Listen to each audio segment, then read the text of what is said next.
segala yang bernafas memuji Tuhan Yesus. Angkat suaramu, katakan haleluya. Haleluya. Amin. Haleluya. Amin. Haleluya. Amin. Haleluya. Haleluya. Amen. Amin. Haleluya. Haleluya. Haleluya.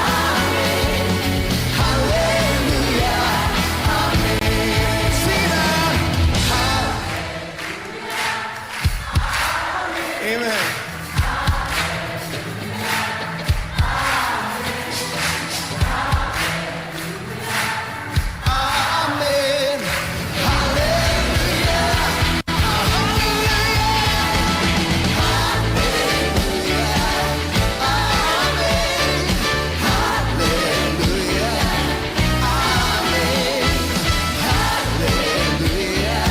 Amin. Haleluya. Amin. Haleluya. Amin. Haleluya. Amin. Haleluya.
Cek.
Cek.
Shalom.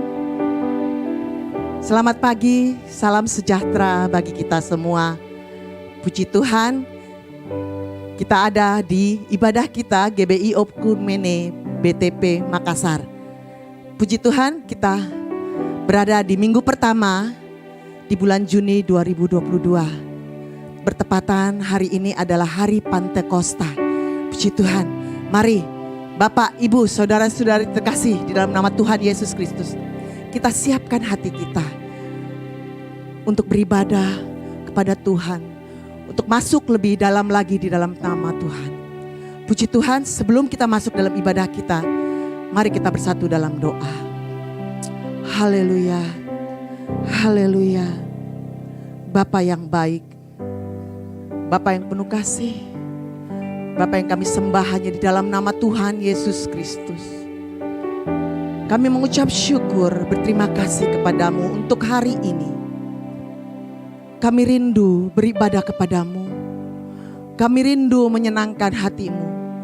Untuk itu Bapa, bertahtalah atas penyembahan kami. Bertahtalah atas pujian-pujian kami. Bahkan bertahtalah atas pemberitaan firman Tuhan. Biarlah kami layak, kuduskan kami.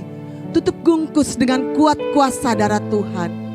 Perbaharui hati kami agar kami beribadah, bersekutu dengan Engkau, pulang dengan sukacita daripada Tuhan.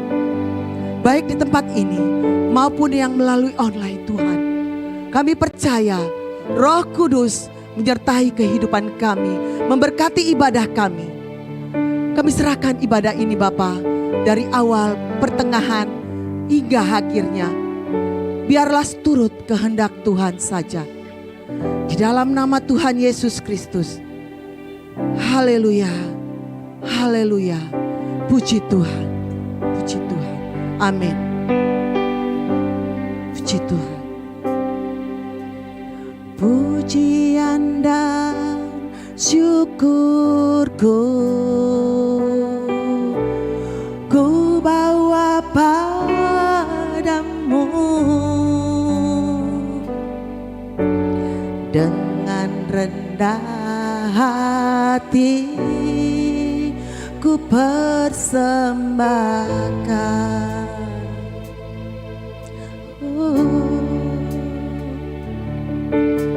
Sadar bila ku ada hanya karena anugerah, bukan karena kekuatanku. Mari sama-sama kita katakan pujian dan syukurku. Pujian dan syukurku ku bawa padamu,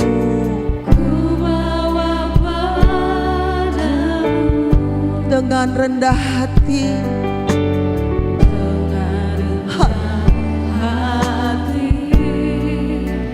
ku persembahkan. Sadar bila ku ada, sadar bila ku ada hanya karena anugerah, bukan karena kekuatanku.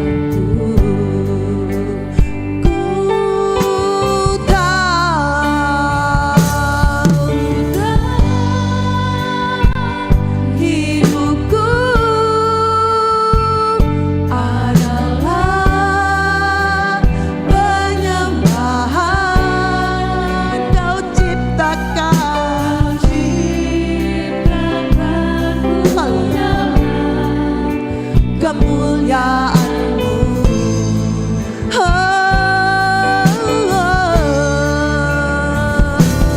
ku tahu hidupku berharga di mata-Mu.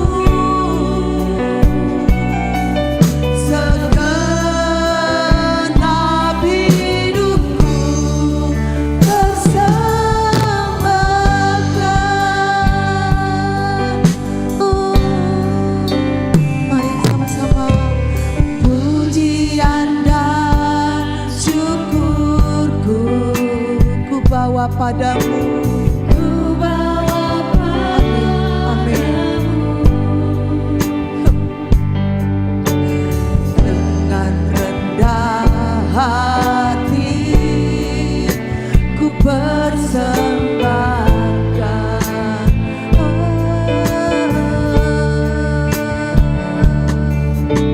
sadar bila ku ada hanya karena anugerah.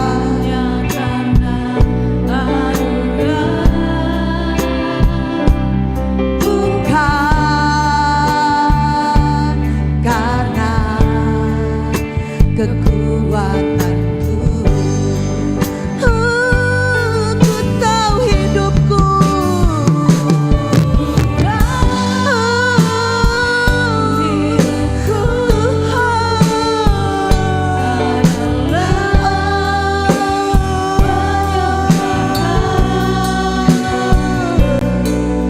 Kau ciptakanku dalam kemuliaan-Mu.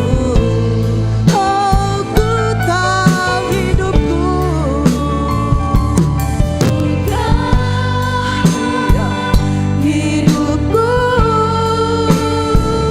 berharga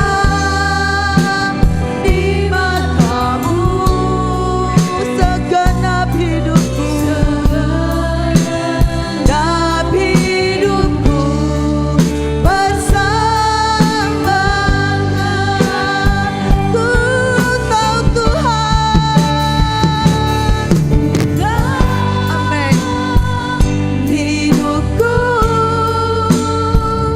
adalah penyembahan. Kau ciptakanku dalam kemuliaan-Mu. Oh, ku tahu hidupku, ku tahu hidupku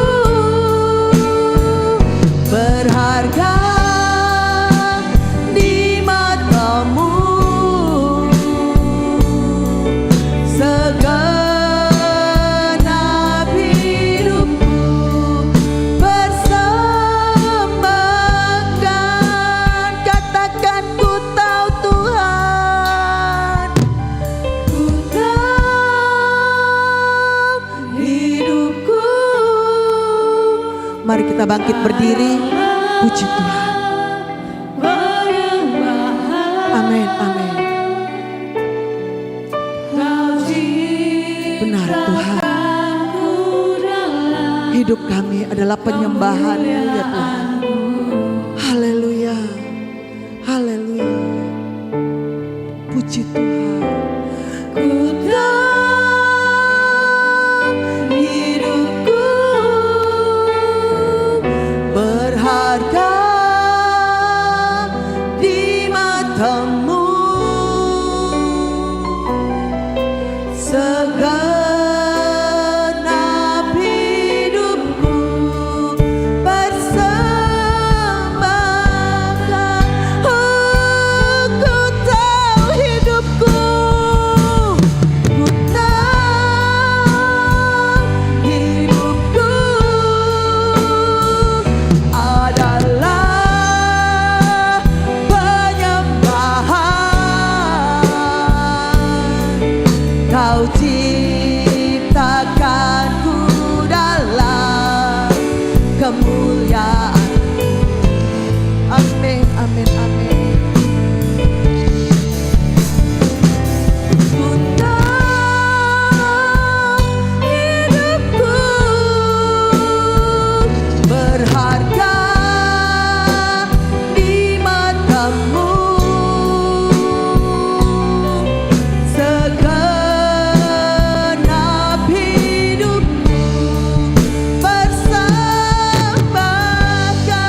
langkahku.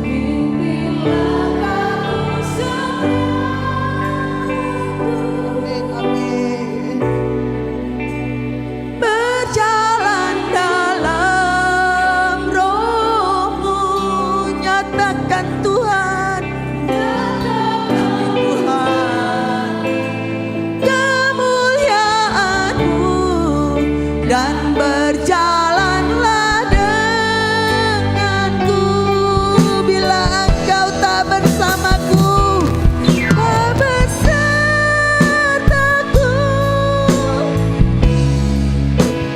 ku tak mau berjalan.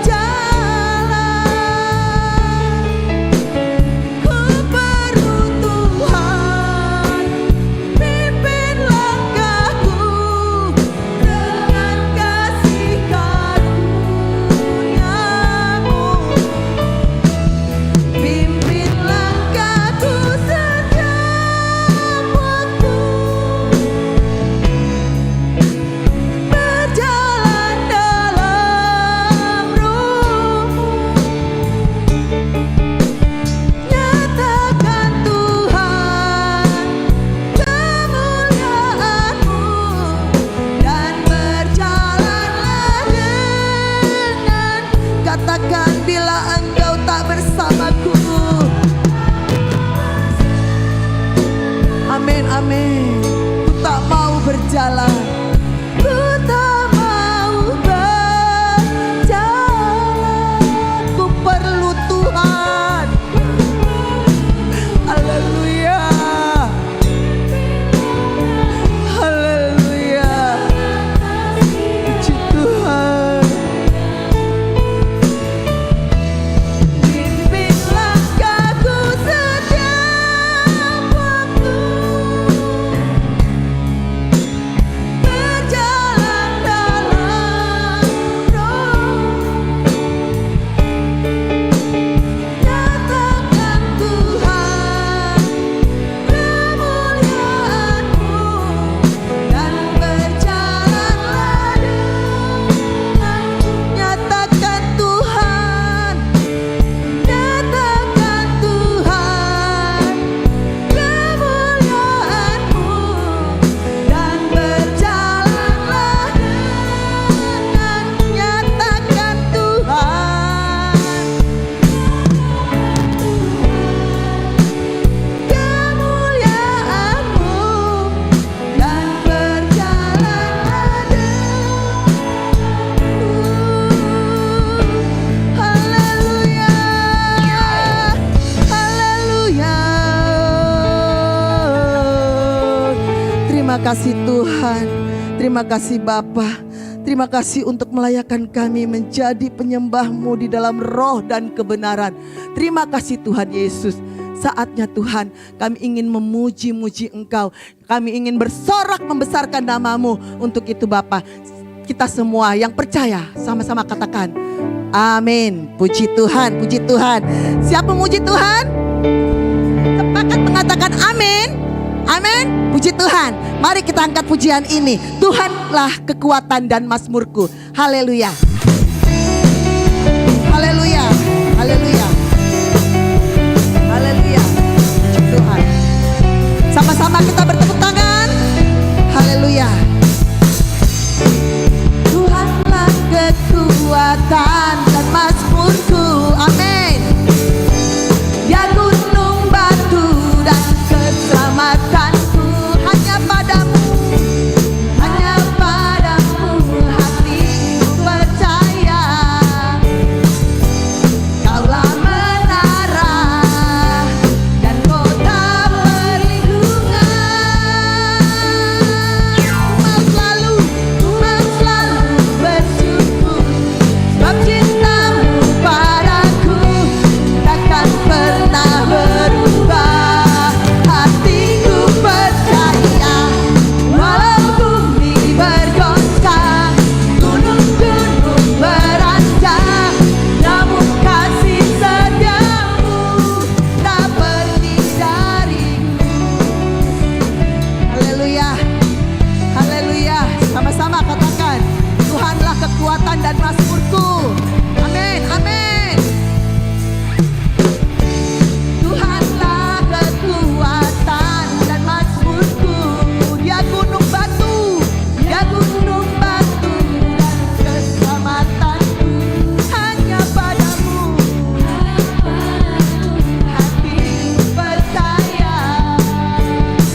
bersyukur.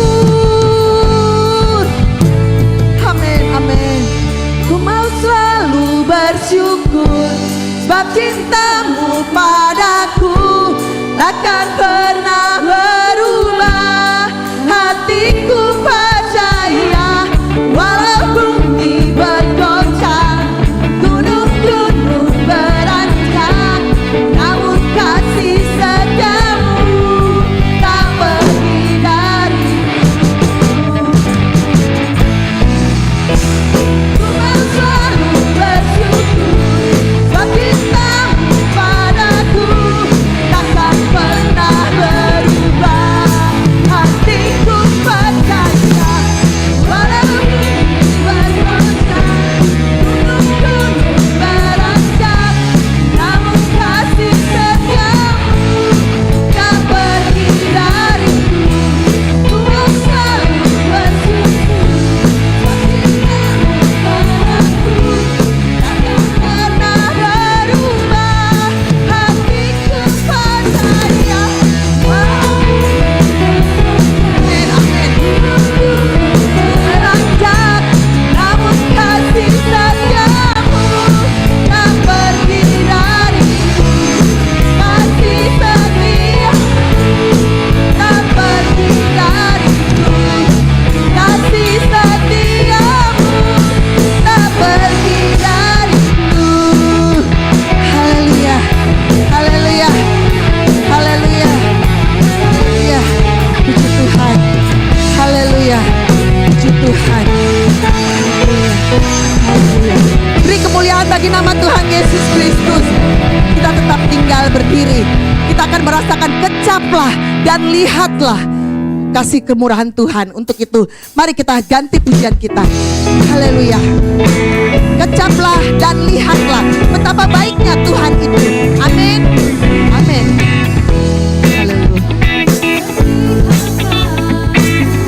Betapa baiknya Tuhan itu, rasakan dan nikmati kasih setia Tuhan. Kecaplah dan lihatlah, kecaplah dan lihatlah betapa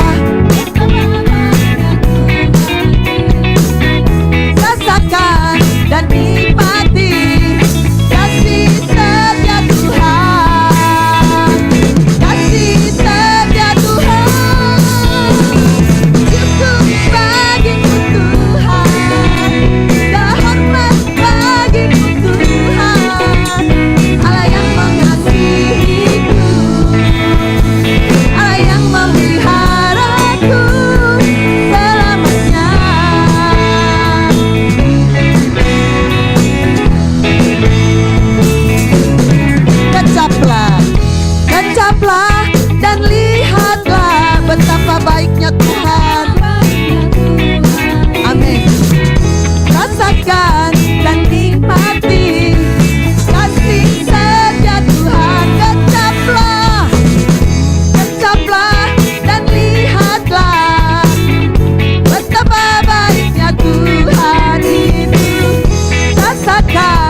Silakan kita duduk kembali.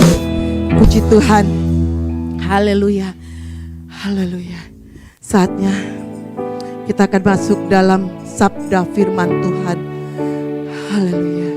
Mari Bapak, Ibu, Saudara-saudara terkasih, kita siapkan hati kita, kita siapkan pikiran kita untuk dibentuk dalam firman Tuhan. Haleluya. Puji Tuhan. Puji Tuhan.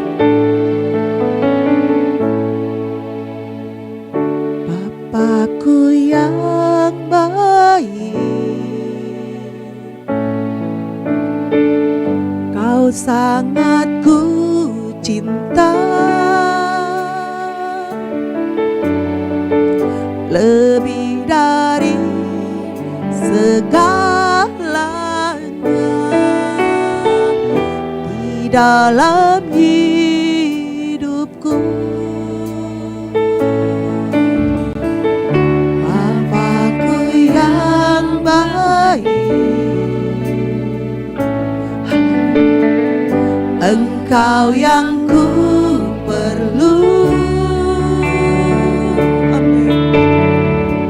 Lebih dari segalanya, kasih-Mu bagiku, katakan tak pernah berakhir. Amin.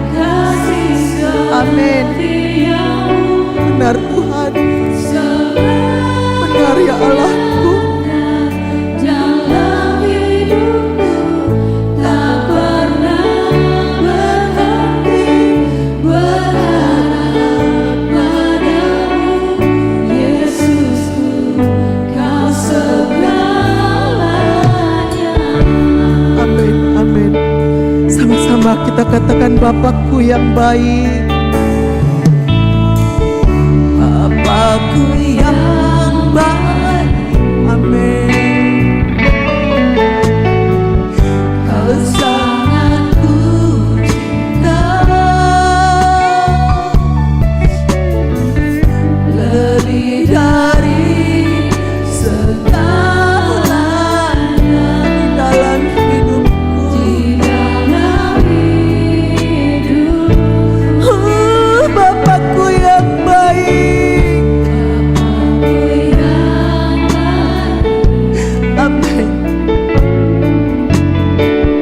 Kau sangat ku perlu,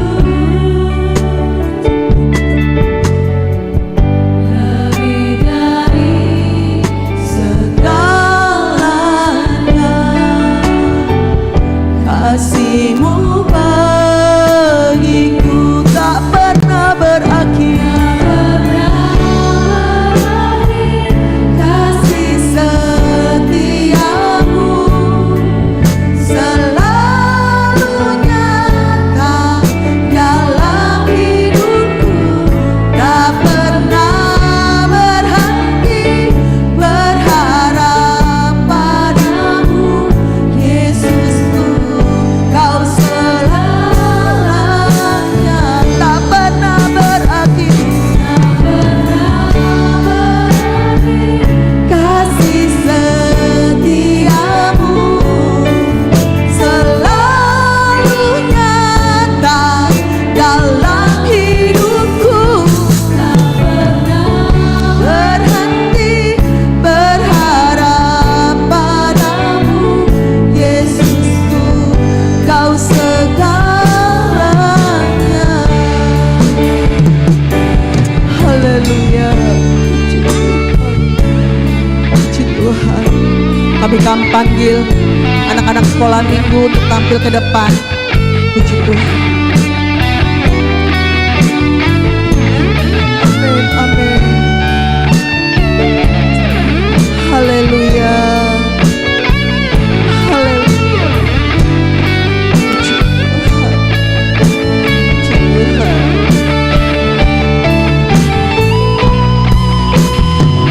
Tak pernah berakhir kasih setiamu. Mari kita bangkit berdiri. Puji Tuhan.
Yesusku.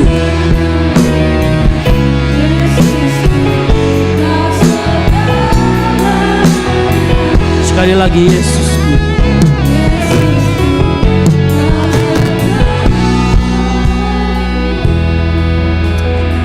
Mari beri kemuliaan bagi Tuhan Allah kita. Haleluya. Mari kita sama-sama tunduk kepala. Tuhan, kami mengucap syukur buat pagi hari ini, pagi yang indah, di mana kami ada sebagaimana kami ada, karena kasih karunia-Mu yang melimpah dalam kehidupan kami. Tiba saatnya kami akan mendengarkan firman-Mu, Tuhan. Urapi hamba-Mu yang akan memberitakan firman-Mu, biar apa yang keluar dari mulut lidah hamba-Mu adalah isi hati-Mu semata-mata.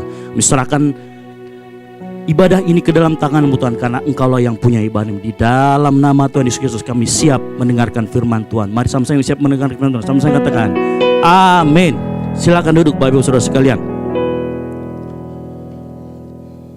Shalom. Ya, puji Tuhan, senang sekali saya pagi hari ini bisa melihat Bapak Ibu Saudara sekalian. Saya lihat wajah-wajah penuh dengan sukacita. Amin. Haleluya. Nah, sebelum saya masuk khotbah hari ini, ada banyak bahan, makanya saya cepat saja. Yang pertama saya umumkan bahwa untuk terkait pembangunan pastori yang ada di Pakato, mungkin Jody bisa tampilkan gambarnya lagi, Jody, yang di Pakato, fotonya. Kita akan partisi dan membuat pastori yang ada di Pakato, cabang kita yang di sana. Dan sampai saat ini saya terima laporan tadi sudah terkumpul puji Tuhan sudah 3 juta. Target kita 10 juta, sudah terkumpul 3 juta. Nah, bagi Bapak Ibu yang mungkin nanti terbeban, silakan di belakang ada amplop untuk pembangunan pastori. Silakan nanti diambil lalu kemudian dimasukkan ke waktu persembahan. Jadi saya yakin kita semua di sini terbeban akan pekerjaan Tuhan. Amin. Jadi jangan lelah bekerja di ladangnya Tuhan, karena apa yang kita tabur tidak akan kembali dengan sia-sia. Amin. Nah, masih yang terbuka, mari terus kita giat. Terus yang kedua, untuk seluruh kegiatan kita, mulai dari mesbah keluarga, nanti youth, nanti akan terpampang di pengumuman di depan, termasuk kas jemaat. Jadi kita akan memperlihatkan kas jemaat kita ada di posisi berapa, ada di bawah. Kalau kita masuk sebelah kanan ada papan seperti itu ya. Nanti kita bisa lihat sama-sama di sana. Lalu kemudian yang ketiga, saya mengajak kepada Bapak Ibu Saudara sekalian, anak-anak muda terutama, ayo. Di bawah masih ada kekurangan yang ngajar sekolah minggu. Jadi kalau saya khotbah seperti ini minggu ini, yang ngajar sekolah minggu di bawah itu cuma satu, cuma Leoni doang ya. Jadi itu pun kalau suaranya serak kayak saya juga agak serak ini, makanya saya bawa tumbler isinya air panas karena suara saya serak gitu. Jadi saya pikir tiba saatnya kita sama-sama melayani Tuhan. Ada banyak ladang-ladang atau tempat-tempat lain Bapak Ibu Saudara sekalian yang mau pelayanan apapun ya, kita akan terima di sini. Nah, itu saja pengumuman. Saya pikir saya singkat saja dan padat karena kita punya materi cukup banyak.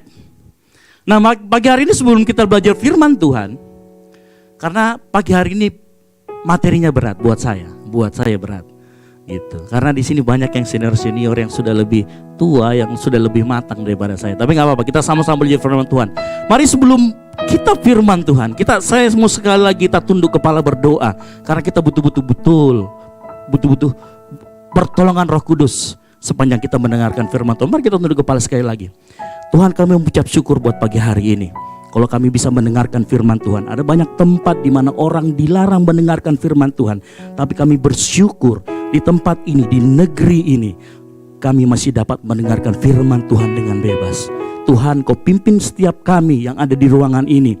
Mungkin di ruangan ini kami yang memegang handphone, tidak membuka Instagram, Facebook, atau chat, atau bertanya tentang makan siang apa. Tapi kami yakin, apa yang kami buka di HP kami adalah firman Tuhan. Kami serahkan pemberitaan firman Tuhan ini di dalam nama Tuhan Yesus Kristus. Kau juga urapi hamba-Mu yang memberitakan firman Tuhan, hamba-Mu yang baru belajar ini Tuhan. Kami serahkan ke dalam tangan-Mu. Di dalam nama Tuhan Yesus Kristus, kami ucap syukur dan berdoa yang siap mendengarkan firman Tuhan. Sama-sama katakan, amin. Nah, kenapa pagi hari ini saya katakan berat judul firman Tuhan kita pagi hari ini? Karena judulnya itu keluarga yang diurapi Roh Kudus. Nah, ini berat karena saya sendiri berkeluarga baru 8 tahun. Nah, di sini banyak yang senior.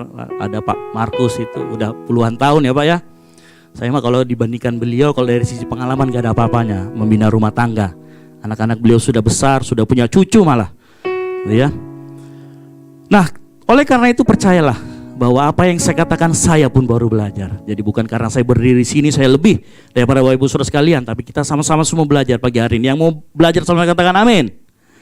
Nah, kalau kita belajar tentang keluarga yang diurapi oleh Roh Kudus, sebenarnya judulnya itu sebenarnya saya agak menggelitik. Cuman kalau kita lihat judulnya di kalender itu, outline khotbahnya udah benar. Tapi judulnya agak menggelitik karena begini. Kalau kita bicara tentang pengurapan, Bapak Ibu tahu nggak kapan pengurapan itu dilakukan di Alkitab? Dan kejadiannya kapan? Ada yang tahu? Oh, waktu bangsa Israel keluar dari Mesir. Bukan. Ada sebelum itu pertama kali dilakukan pengurapan. Kita buka sama-sama Kejadian 28 ayat 18. Biar kita mengerti mengapa orang diurapi dan dasar awalnya orang diurapi itu apa. Kejadian 28 ayat 18. Saya bacakan. Keesokan harinya pagi-pagi Yakub mengambil batu yang dipakainya sebagai alas kepala dan mendirikan itu menjadi tugu. Dan perhatikan. Dan apa? Menuang minyak ke atasnya. Ini adalah kali pertama di mana manusia melakukan yang namanya pengurapan. Ini adalah kali pertama. Kita buka lagi Kejadian 31 ayat 13. Di sini tidak kelihatan dikatakan mengurapi, tapi perhatikan di Kejadian 31 ayat 13 dikatakan gini, Akulah Allah yang di Betel itu, di mana engkau apa? Mengurapi tugu. Dan di mana engkau bernasar kepadaku, maka sekarang bersiaplah engkau, pergilah dari negeri ini dan pulanglah ke negeri sanak. Saudara perhatikan, ini adalah pertama kali sepanjang sejarah Alkitab di mana ada namanya pengurapan. Nah, perhatikan yang jadi pertanyaan di sini, pengurapan ini perintah Tuhan atau inisiatif Yakub? Perintah Tuhan atau inisiatif Yakub? Pertama kali dilakukan pengurapan itu inisiatif Yakub. Tidak ada perintah Tuhan di situ. Tuhan gak ngomong, kamu urapi. Enggak. Nah, saya mau katakan di sini, ya, Tuhan gak pernah menyuruh Yakub untuk mengurapi batu. Bahkan Tuhan juga gak pernah menyuruh Yakub untuk mendirikan tugu. Perhatikan, semua yang dilakukan Yakub adalah inisiatif dari Yakub sendiri. Nah, makanya saya mau kasih pagi hari ini, mengurapi, mengoles minyak adalah sebuah tindakan manifestasi dari rasa syukur kita. Nah, ini ada dasarnya dulu saya kasih tahu. Ya, makanya hal yang sama kita temui tentang persepuluhan. Bapak Ibu Saudara sekalian, jangan dibalik-balik ya. Kalau kita bicara tentang persepuluhan dan pengurapan, kita lihat aslinya. Mungkin ya betul, kemudian Tuhan memasukkan itu di dalam hukum Taurat yang kemudian diberikan kepada bangsa Israel. Kemudian itu menjadi sebuah kewajiban. Tapi lihat, awal mulanya pengurapan maupun perpuluhan itu bentuk rasa syukur. Katakan rasa syukur. Bapak Ibu, persepuluhan pertama kali itu dilakukan oleh Abraham. Setelah dia perang menang, kemudian dia kembali, dia memberikan 1/10. Ada perintah Tuhan kasih 1/10 di Alkitab? Enggak ada. Itu inisiatif Abraham. Nah, pagi hari ini saya mau ngomong gini, ada banyak gereja yang mengadakan intimidasi terhadap jemaatnya. Kasih persepuluhan, kalau nggak kasih persepuluhan kamu bangkrut. Belalang pelahap akan memakan usahamu. No, saya katakan itu sesat. Awal mula persepuluhan itu bentuk rasa syukur. Makanya saya paling anti kalau ngomong persepuluhan diwajibkan. Saya mau kita semua persepuluhan itu apa yang kita persembahkan, itu lahir dari hati kita. Karena kekristenan itu bicara tentang hati, bukan bicara tentang kewajiban. Musuh Injil ada dua, legalisme dan hedonisme. Orang yang legalisme, dia akan ngomong gini, wah kalau saya nggak ngasih makan perpuluhan, saya pasti akan bangkrut, saya akan seperti ini, hidup saya akan seperti ini. Bukan. Kalau orang yang hedonis, dari Yesus sekali untuk selamanya, kemudian dia hidup hura-hura, berdosa terus. Itu musuh Injil, ada dua. Suatu saat kita akan bahas. Ya, jadi kata kunci di sini ada rasa syukur. Karena itu jangan sampai kita punya prinsip, begini, jangan sampai kita punya prinsip, kalau nggak ada pengurapan, wah ini nggak jadi, nggak ada, nggak sah. Kalau nggak ada pengurapan, nanti diolesi nggak sembuh-sembuh. Tuhan kita, agama kita bukan agama mistis. Yang kalau nggak ada pengurapan orang nggak sembuh. Yang kalau nggak ngasih perpuluhan usaha kita bangkrut. Bukan. Jangan dibalik. Persepuluhan pengurapan itu bentuk rasa syukur kita. Lalu kemudian Tuhan kemudian adopsi itu menjadi hukum. Itu beda cerita. Ya. Pagi hari ini saya mau meluruskan banyak kekeliruan mengenai persepuluhan dan mengenai pengurapan. Amin. Makanya memberi persepuluhan lahirnya harus dari hati. Yang setuju katakan amin. Amin.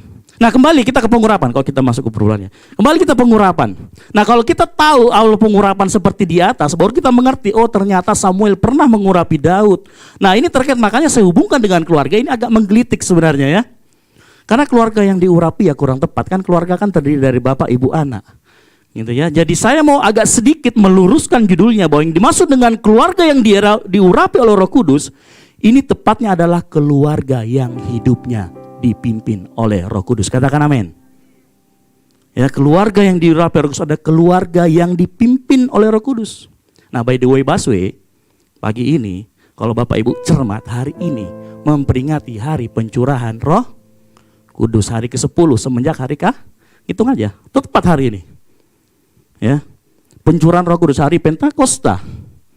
Nah, cuman begini. Ada banyak gereja yang tadi pagi saya lihat Facebook, hari pencurahan Roh Kudus. Saya bingung. Bukankah janji pencurahan Roh Kudus hanya sekali, dan Tuhan ngasih sekali itu yang terbaik. Amin. Untuk apa lagi minta dicurahkan? Makanya saya kurang setuju namanya Pentakosta kedua, ketiga, keempat, kelima. Ini lama-lama kayak sinetron tersanjung, ya kan? Tersanjung sampai 9. Ya. Nah mungkin motivasinya orang itu membuat seperti mungkin memperingati. Oke, kita setuju kalau memperingati. Tapi perhatikan, Roh Kudus, janji Tuhan, pencurahan Roh Kudus hanya sekali untuk selamanya. Ya, jadi mengerti kenapa kita tidak membuat semacam hari pencurahan Roh Kudus, enggak. Karena Roh Kudus sudah dicurahkan 2000 tahun yang lalu di loteng Yerusalem. Sekali untuk selamanya, dan itu penggenapan janji Tuhan, dan itu sudah yang terbaik. Ya. Nah, saya coba tarik mundur sedikit sebelum kita masuk ke dalam keluarga yang dipimpin Roh Kudus. Saya tarik sedikit ke belakang, bahwa setiap kita yang percaya bahwa Yesus adalah Tuhan, Yesus adalah anak Allah, Yesus itu mati buat kita, mati buat menebusan dosa-dosa kita, itu pasti menjadi anak Allah dan menerima Roh Kudus. Setiap kita yang menerima Roh Kudus dijadikan anak Allah. Kita buka Roma 8 ayat 15.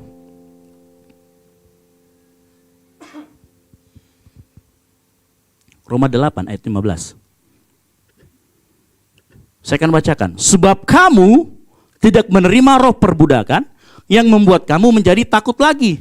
Perhatikan, tetapi kamu telah menerima roh huruf besar yang menjadikan kamu apa? Anak Allah.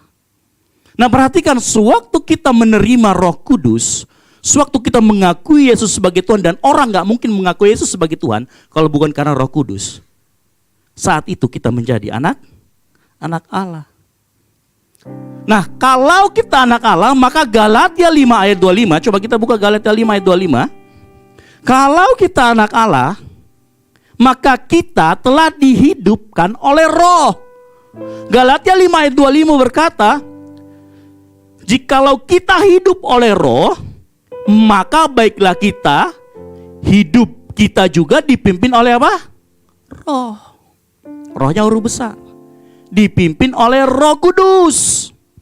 Kalau kita ada anak Allah, kita dipimpin oleh Roh Kudus. Nah kemudian pertanyaan berikutnya, apa yang dimaksud dengan dipimpin oleh Roh Kudus? Perhatikan, hidup yang dipimpin oleh Roh Kudus bukan berarti setiap kali kita kaget kemudian kita berbahasa lidah atau berbahasa roh. Ada banyak orang yang latah, ya kan, dikagetin sikara berapa. Sandal lama. Bukan itu ciri-ciri orang yang dipimpin oleh Roh Kudus. Ya kadang kita sebel ya. Ada sebuah cerita dulu hamba Tuhan ketemu sama hamba Tuhan yang karismatik banget.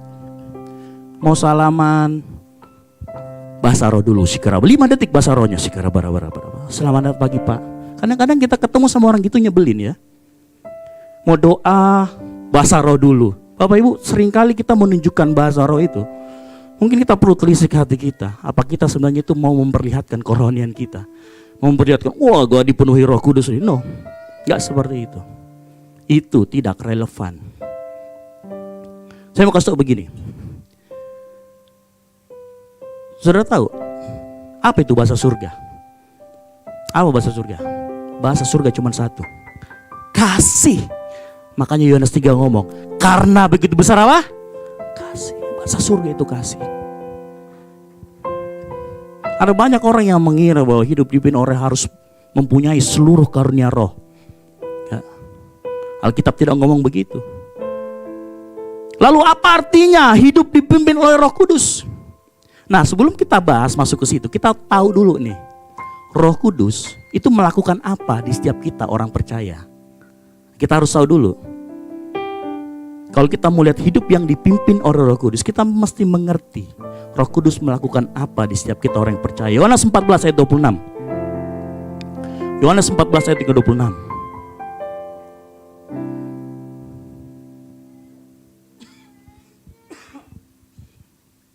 Yohanes 14 ayat 26. Sudah ketemu, katakan amin. Saya bacakan.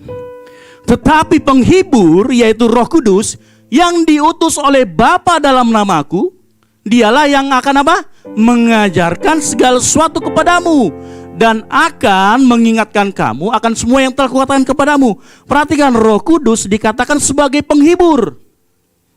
Nah, cara kerjanya dia adalah apa?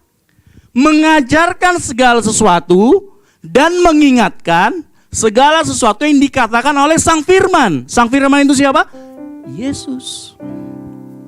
Yohanes 1 ayat 1. Pada mulanya adalah Firman. Firman itu menjadi manusia. Dan Firman itu adalah Allah. Kita ngomong Tritunggal. Mengapa Yesus disebut anak Allah? Karena dia keluar dari Bapa. Apa yang keluar dari Bapa? Firman. Nah, cara kerja Roh Kudus seperti ini. Mengingatkan segala sesuatu yang dikatakan Yesus. Dan mengajarkan. Nah, permasalahannya kita orang Kristen nggak pernah tahu apa yang dikatakan Yesus karena nggak pernah baca Alkitab. Ya. Pagi hari ini Yesus adalah Sang Firman. Sehingga yang dimaksud dengan hidup dipimpin oleh Roh Kudus adalah kehidupan yang mau diajar. Karena Roh Kudus ngomong apa? Mengajarkan. Kehidupan yang mau diajarkan dan melakukan apapun yang Firman Tuhan atau Yesus katakan. Nah, oleh karena itu poin penting hidup di dalam Roh Kudus itu ada 2. Yang pertama, baca firman Tuhan, tahu firman Tuhan. Yang kedua, sudah dibaptis Roh Kudus. Ada Roh Kudus dalam diri kita. Syaratnya 2. Kalau salah satu tidak dipenuhi, salah satu contoh, cuman baca firman tapi gak pernah kenal sama namanya Roh Kudus, akan menjadi orang yang legalis. Orang yang tahu Roh Kudus sedikit-sedikit, lalu kemudian firman Tuhan yang gak dapat, dia akan jadi orang yang nyebelin karena selalu ngeroh sekali. Gitu ya. Dikit-dikit ngeroh. Saya gak ngelarang kita berbicara bahasa lidah atau berbicara roh, karena saya pun juga melakukannya. Cuman jangan out of the context. Lakukan di tempat yang tepat. Ya. Di ayat ke-16 tadi ngomong, di ayat ke-16 di Yohanes 14 dia ngomong, Roh Kudus adalah penolong yang lain. Dan dia akan mengajarkan dan mengingatkan. Nah, menariknya begini. Kehidupan yang dipimpin oleh Roh Kudus, ya, Rasul Paulus menjelaskan, selalu ada 2 keinginan di dalam diri kita. Apa itu? Yang satu keinginan roh, yang satu keinginan Nggak pernah ada keinginan roh dan daging itu bersatu jadi abu-abu, nggak pernah. Ada 2. Nah, 2 ini kalau nggak yang satu kalah, yang satu menang. Nggak pernah menang dua-duanya. Ngerti ya? Jadi di dalam kita Rasul Paulus ngomong, kita buka Galatia 5 ayat 16 sampai 17. Hanya ada 2, keinginan daging dan keinginan roh. Dan 2 ini nggak pernah kompromi. Artinya gini, kita sama-sama kalah yuk, nggak ada. Atau kita sama-sama menang yuk, nggak ada. Hanya dua. Kalau enggak roh yang kalah, maka daging yang kalah. Kalau enggak roh yang menang, maka daging yang menang. Galatia 5 ayat 16 sampai 17. Maksudku ialah hiduplah oleh roh, maka kamu tidak akan menuruti keinginan daging. Ayat 17. Sebab keinginan daging berlawanan dengan keinginan roh, dan keinginan roh berlawanan dengan keinginan daging. Ingat, gak pernah ada kompromi, karena keduanya bertentangan, sehingga kamu setiap kali tidak melakukan apa yang kamu kehendaki. Nah, perhatikan begini. Kalau bertentangan, saudara tahu kenapa kita sering kali kalah pada saat kita ada peperangan antara keinginan roh dan kita. Tahu nggak kenapa kita kalah? Saat kita mau berhenti ngerokok, saat kita mau berhenti pornografi, saat kita mau berhenti berbohong, seringkali kita kalah. Tahu kenapa? Bukan karena keinginan dagingnya yang kuat, tapi karena keinginan atau kehidupan rohani kita yang lemah. Makanya alih-alih saudara melawan keinginan daging, perkuat manusia rohani saudara. Amin. Jangan ngelawan keinginan daging. Saudara begini, saya pernah baca buku. Bukunya itu Menjadi Pria Sejati. Dikatakan gini. Lelaki itu berpikiran kotor sehari itu ratusan kali. Kalau saya agak lupa. Udah lama banget. 10 tahun lalu saya baca. Laki-laki itu gak bisa. Jadi pikiran kotor di laki-laki itu kayak burung yang melintas, gak bisa dilarang. Iya kan? Nah, alih-alih melawan pikiran itu, alihkanlah ke yang lain. Dengan cara apa? Perkuat manusia rohani kita. Seringkali kita coba melawan. Ya kan, kita mencoba melawan keterikatan rokok, contoh. Tapi kita gaulnya sama orang-orang yang merokok. Gak bisa. Gak bisa. Gak bisa. Jadi kenapa keinginan roh seringkali kalah melawan keinginan daging? Karena roh kita lemah. Mengapa kita bisa lemah? Ya karena kita jarang memberi makan buat kehidupan rohani kita. Karena kita jarang baca Alkitab. Kita harus memberi makan manusia rohani kita. Sehingga manusia rohani kita kuat dan bisa melawan keinginan daging. Jangan dilawan sendiri, gak bisa. Itu sebabnya jangan lagi fokus bagaimana seharusnya mengalahkan keinginan daging atau kebiasaan yang buruk. Tetapi fokuslah untuk memberi makan manusia roh setiap hari. Katakan amin. Supaya apa? Manusia roh kita semakin kuat dan menang atas keinginan daging. Bagaimana memberi makanan rohani? Saya simpel aja, praktikal. Membaca, merenungkan firman Tuhan. Tanya sama diri kita berapa kali kita baca firman Tuhan. Atau dengerin khotbah. Atau baca buku. Berdoa. Ya, setiap hari Sabtu kita berdoa. Jody kemarin saya sudah WhatsApp. Kok gak datang-datang Jody? Tadi pagi tanya kenapa Jody? Ketiduran. Nah ini. Ingat. As a leader, sebagai seorang pemimpin, wajib berdoa. Wajib memberi makan manusia rohnya. Menyembah Tuhan, bersekutu dengan Tuhan secara pribadi, beribadah dan melayani Tuhan. Saudara begini, ada tipe orang yang kalau dia pelayanan hidupnya benar, karena dia punya tanggung jawab. Kalau dia gak pelayanan uring-uringan di luar. Makanya paksakan diri kita untuk pelayanan seringkali. Ada banyak tipe orang dan Tuhan berperkara dengan orang sendiri-sendiri. Saya gak ngerti. Tapi perkuat manusia roh kita supaya apa? Hidup kita bisa dipimpin oleh roh. Nah by the way, Roh Kudus itu roh yang menjadikan kita setiap hari kudus. Saya nggak akan bosan-bosannya ngasih tau begini. Pada saat saudara percaya sama Yesus, saudara sudah dikuduskan. Katakan amin. Secara posisi, secara hukumnya, saudara sudah dikuduskan. Namanya sanctification. Tetapi di dalam hidup ini, sanctification itu harus terus dilakukan. Itulah dinamakan pengudusan, progressive sanctification. Pengudusan yang terus menerus sepanjang Anda menjadi orang Kristen, sepanjang Anda percaya, dan itu dikerjakan oleh firman dan Roh Kudus. Jadi kalau nggak punya dua ini, tersesatlah kita. Kalau kita nggak ngerti baca firman, kalau kita nggak mengerti atau merenungkan, berkomunikasi dengan Roh Kudus setiap hari. Ingat, Roh Kudus itu bukan roh yang otoriter. Ada lagunya, Roh Kudus, kau hadir, kau lembut. Roh Kudus itu lembut, dia bukan tipe yang memaksakan. Roh Tuhan, perhatikan, Tuhan gak pernah memaksa. Dia selalu mengarah. Kenapa? Kalau dia memaksa berarti sudah gak ada kehendak bebas kita sebagai manusia. Tuhan ingin hubungan kita dengan dia itu pure dari hati kita, bukan karena paksaan. Makanya perhatikan, Tuhan gak pernah maksa. Dia selalu mengarahkan. Oleh karena itu selalu dalam hati kita ada pertentangan antara keinginan daging dan keinginan roh. Ya. Oleh karena itu perhatikan gini, penting bagi kita untuk mengerti bahwa kehadiran Roh Kudus dan firman Tuhan merupakan kunci hidup dipimpin oleh Roh Kudus. Amin. Nah, permasalahannya sekarang, kita orang Kristen termasuk yang bicara di depan ini gitu ya.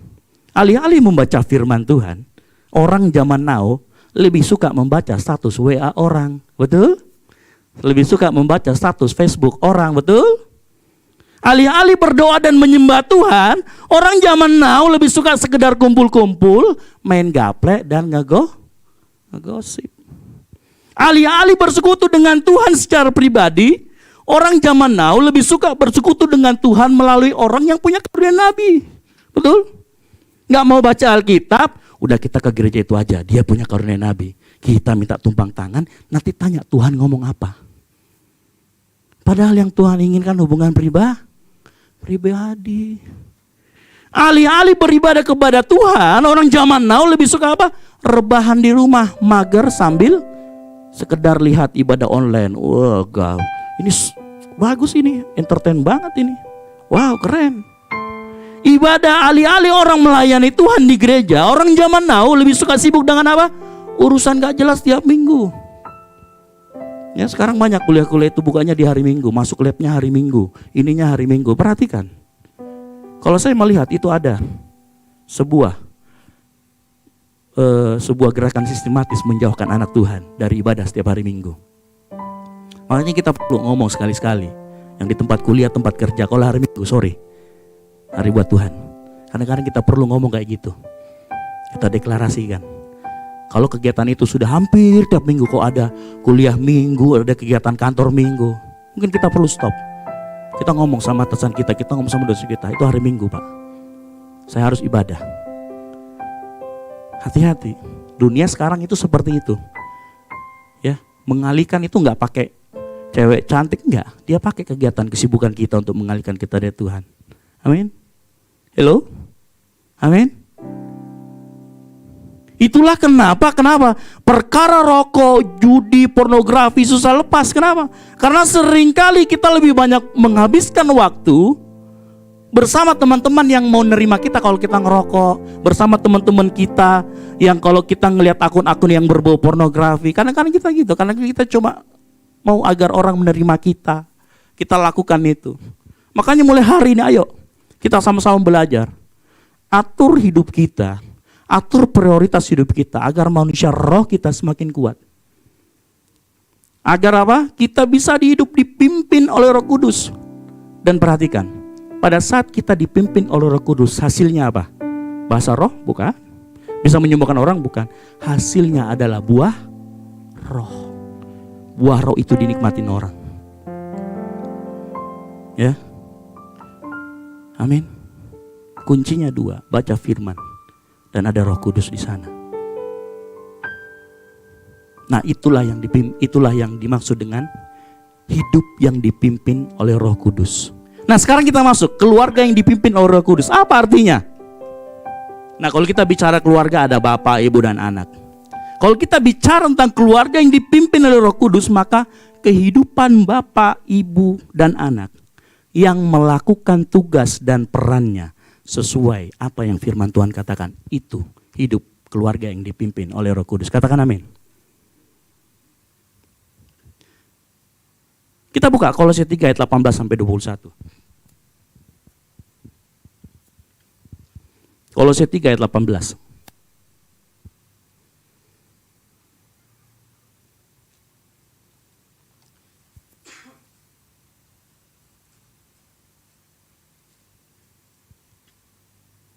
Kolose 3 ayat 18 sampai 21. Yang sudah ketemu katakan amin. Nah, apa yang firman Tuhan katakan mengenai bapak, suami, istri, atau ibu, dan anak? Kolose 3 ayat 18. Ayat yang 18, yang ibu-ibu, yang sudah yang istri-istri bisa membacakan, kita sama-sama bacakan. Yang calon istri juga ya, jadi yang masih single-single kan calon istri, gitu ya. Tenang aja, nanti jodohmu akan ketemu. Saya pengen Kolose 3 ayat 18 ini dibacakan oleh istri. 3, 2, 1.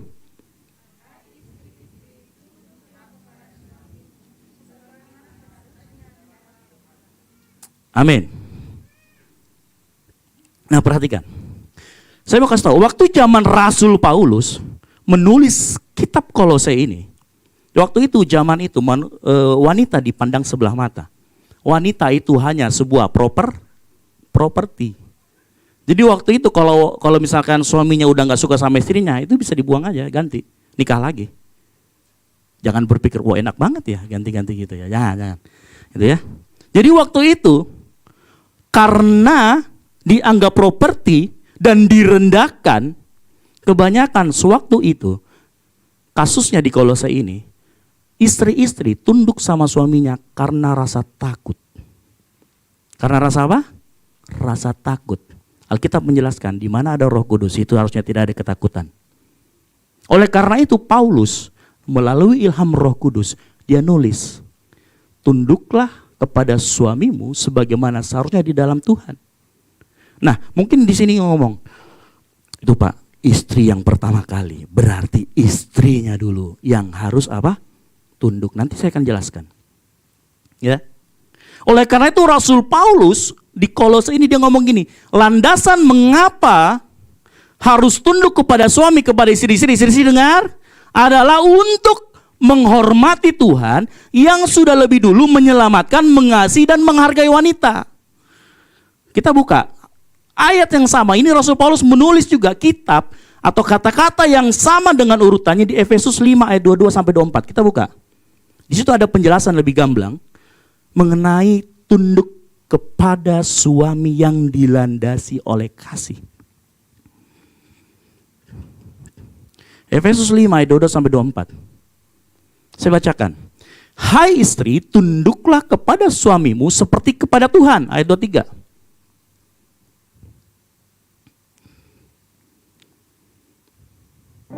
Karena suami adalah apa? Kepala istri, sama seperti Kristus adalah kepala jemaat. Nah, garis bawah ini, dialah Kristuslah yang menyelamatkan tubuh. Yang dimaksud ini siapa? Oleh karena itu saya ngomong tadi, landasannya tunduk kepada suami bukan karena takut, tetapi karena kasih. Kenapa kasih? Karena Yesus sudah menyelamatkan wanita-wanita. Bahkan memberi kesempatan pada wanita sebagai orang yang pertama tahu Yesus bangkit. Kalau kita bicara kebangkitan Yesus, siapa yang pertama tahu? Maria.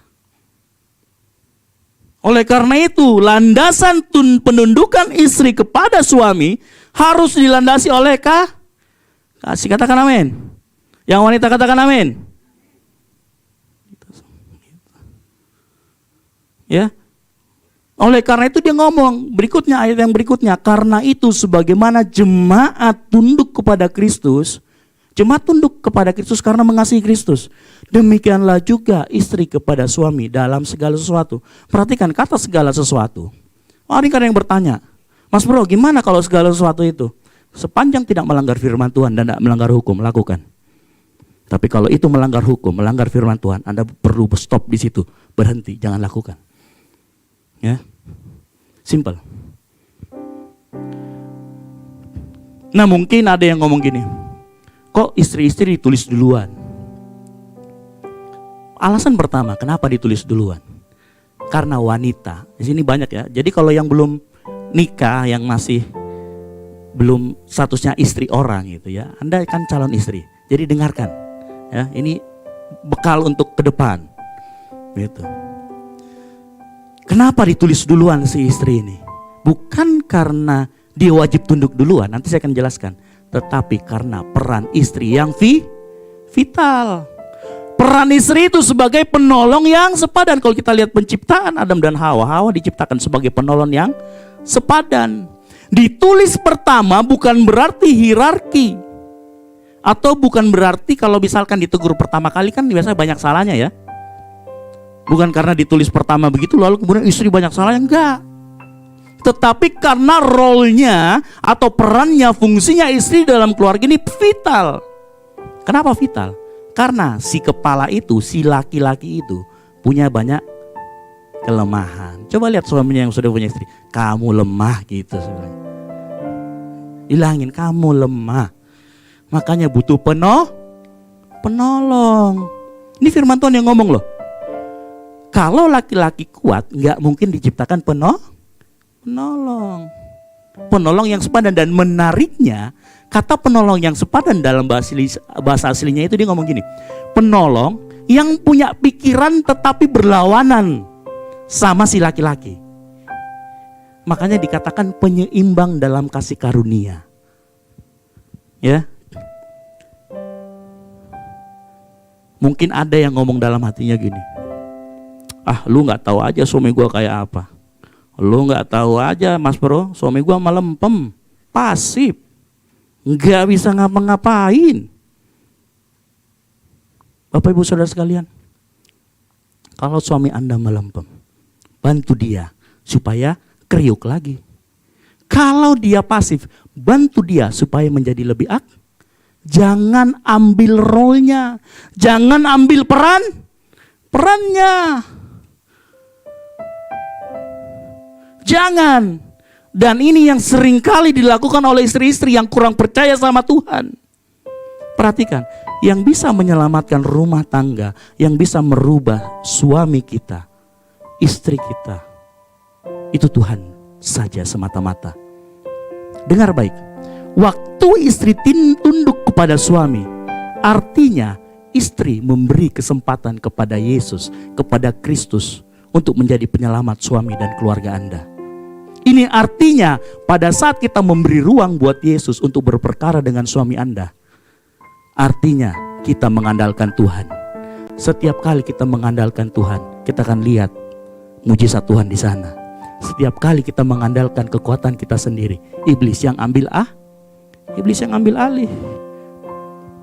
Perhatikan, penundukan bukan berarti secara harga diri lebih rendah atau martabat Anda sebagai istri rendah atau derajat Anda rendah, bukan. Perhatikan, wanita dan pria diciptakan sama di hadapan Tuhan. Oleh karena itu ceritanya wanita diambil dari tulang rusuk, bukan tulang dengkul. Gitu ya. Makanya hati-hati suami, kalau kamu otakmu di mana sih gitu ya? Emang di dengkul enggak? Tulang rusuk, bukan dengkul. Tulang rusuk. Artinya apa? Dan bukan tulang kepala atau tengkorak. Artinya apa? Diciptakan sepadan. Karena kenapa? Yesus pun mati buat para wanita. Yang berbeda adalah diciptakan dengan roles-nya, fungsinya berbeda-beda. Yang mengerti katakan amin. Kalau istri sebagai penolong, suami sebagai kepala, hanya fungsinya yang berbeda di mata Tuhan tetap sama.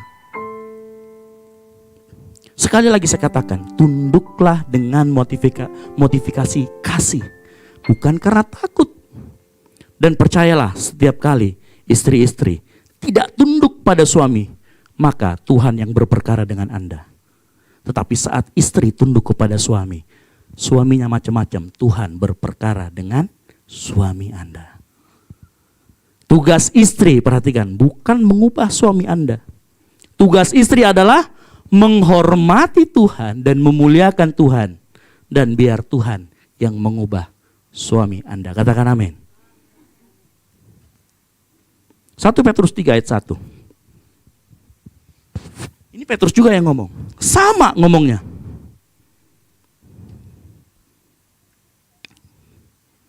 Demikian juga kamu, hai istri-istri, tunduklah kepada suamimu, supaya jika ada di antara mereka yang tidak taat kepada firman, mereka juga tanpa perkataan dimenangkan oleh kelakuan istrinya. Nah, istri-istri kan kelemahannya gitu ya. Kalau wanita perlu beribu-ribu kata sehari. Kalau laki-laki mungkin simple, padat dan jelas. Ya mungkin wanita yang nggak bisa nahan mulutnya, ya kan? Firman Tuhan ngomong apa? Tanpa perkataan.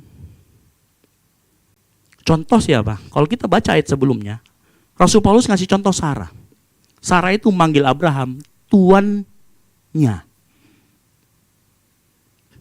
Ya, coba di 1 Petrus 3. 1 Petrus 3 ayat 1, di atas-atasnya kita coba lihat sedikit.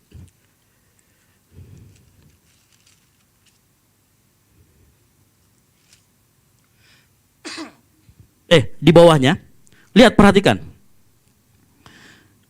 Jika mereka melihat bagaimana murni dan salehnya hidup istri mereka itu. Ayat kedua, ayat yang ketiga, saya Petrus 3 ayat yang ketiga. Perhiasanmu janganlah secara lahiriah, yaitu dengan mengepang-ngepang rambut, memakai perhiasan emas, atau dengan mengenakan pakaian yang indah-indah. Tetapi perhiasanmu ialah manusia batinia yang tersembunyi dengan perhiasan yang tidak binasa, yang berasal dari roh apa yang lemah lembut dan tentram, yang sangat berharga di mata Allah. Sebab demikianlah caranya perempuan-perempuan kudus. Perhatikan, perempuan-perempuan kudus dahulu berdandan, yaitu perempuan-perempuan yang menaruh pengharapannya kepada Allah. Mereka tunduk kepada apa? Suaminya. Sama seperti siapa? Sarah taat kepada Abraham dan menamai Abraham apa? Tuannya. Amin. Unik. Saudara tahu, Sarah itu cantiknya minta ampun. Saking cantiknya minta ampun, waktu Abraham masuk ke tanah Mesir, Fir'aun pengen jadiin dia istrinya. Waktu masuk ke tanah orang Filistin, raja orang Filistin pun pengen supaya Sarah menjadi Nah ini loh kelakuannya Sarah itu seperti itu. Dia tidak, glamor, enggak. Sarah disebut perempuanku kudus. Ya. Jadi perhatikan. Entah itu suami Anda tidak layak dihormati atau tidak layak mendapatkan pendudukan diri dari istri-istri, ingat, istri-istri tetap wajib menolong. Yang istri-istri katakan amin. Saudara perhatikan. Saudara kalau jadi istrinya Abraham, masuk ke mana? Ke Mesir. Terus kemudian dibilang sama Abraham, lu jangan ngaku istri gua ya, lu ngaku adik gua. Kenapa? Lu cantik banget, nanti diambil orang. Gak diakuin di depan umum. Sakit gak? Tapi perhatikan, Sarah ada yang ngelawan?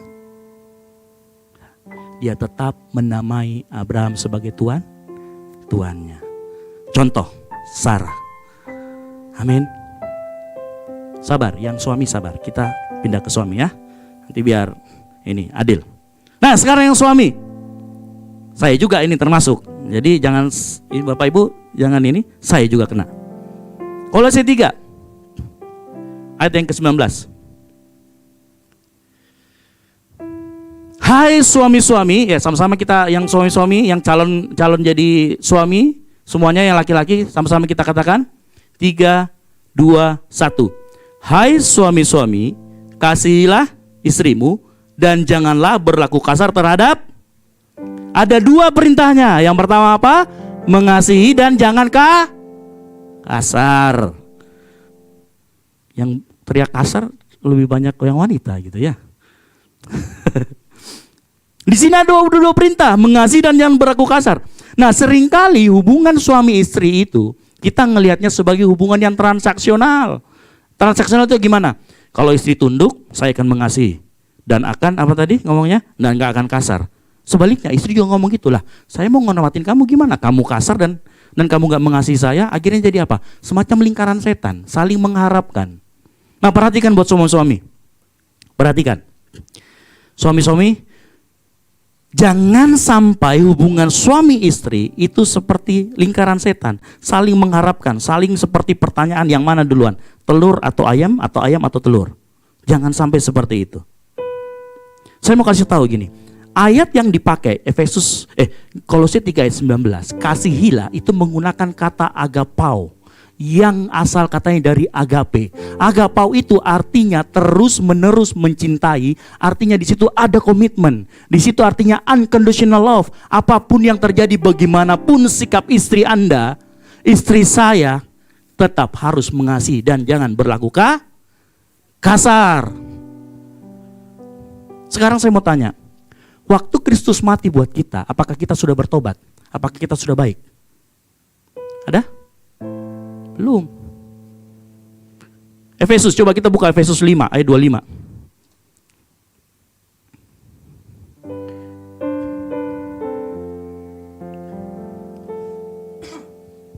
Hai suami, kasihilah istrimu. Di sini pakai kata agapau juga. Sebagaimana Kristus telah mengasihi jemaat dan telah menyerahkan dirinya bagi. Jadi buat suami-suami, jangan nunggu istrimu tunduk. Lakukan unconditional love. Jangan yang transaksional. Nungguin. Ya. Artinya waktu Kristus mati, emang kita sudah jadi orang benar? Belum. Kita belum jadi orang benar kok. Makanya jangan tunggu istri kita benar dulu baru kita benar. Enggak. Kita harus lebih dahulu mengasihi. Kasihi istri kita no matter what. Jangan berlaku kasar. Ya kadang istri banyak kepahitan ya sama suami. Mungkin suaminya gak mukul, tapi kata-katanya nyakitin. Dikatain binatang lah, dikatain bego lah, dikatain ini. Saudara, mungkin dia gak memar di badannya, tapi hatinya sakit, hancur. Ya kadang-kadang mulut ini lebih tajam daripada tangan gitu ya. Mungkin ada yang suami-suami ngomong, lu gak tahu istri gua bro. Istri gua gak sanggup saya bro. Sama, kita semua itu gak sanggup. Makanya kita butuh Roh Kudus. Karena seringkali kalau kita mengandalkan kekuatan kita sendiri, iblis yang ambil alih. Saatnya kita minta pertolongan Roh Kudus. Perhatikan, kita butuh kemampuan Kristus. Kita butuh Kristus yang memampukan kita untuk mencintai istri kita. Unconditional love. Yang setuju katakan amin. Kasih agape itu butuh yang namanya komitmen. Jadi komitmen itu misalnya gini. Dulu waktu nikah tahun pertama bentuknya masih langsing ya kan. Terus kemudian tahun kedua, ketiga anak pertama kok sudah semakin lebar, beratnya juga semakin naik. Jangan berubah, tetap kasih dan jangan kasar. Oh yang keras wanita gitu ya. Amin. Ya.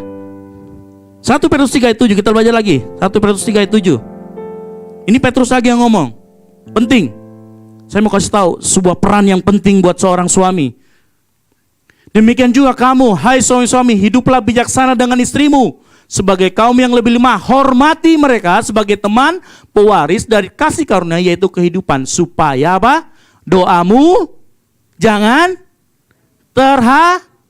Nah kenapa dikatakan supaya doa jangan terhalang? Ingat, peran suami adalah seorang imam. Apa tugasnya imam? Membawa doa, membawa persembahan kepada Tuhan.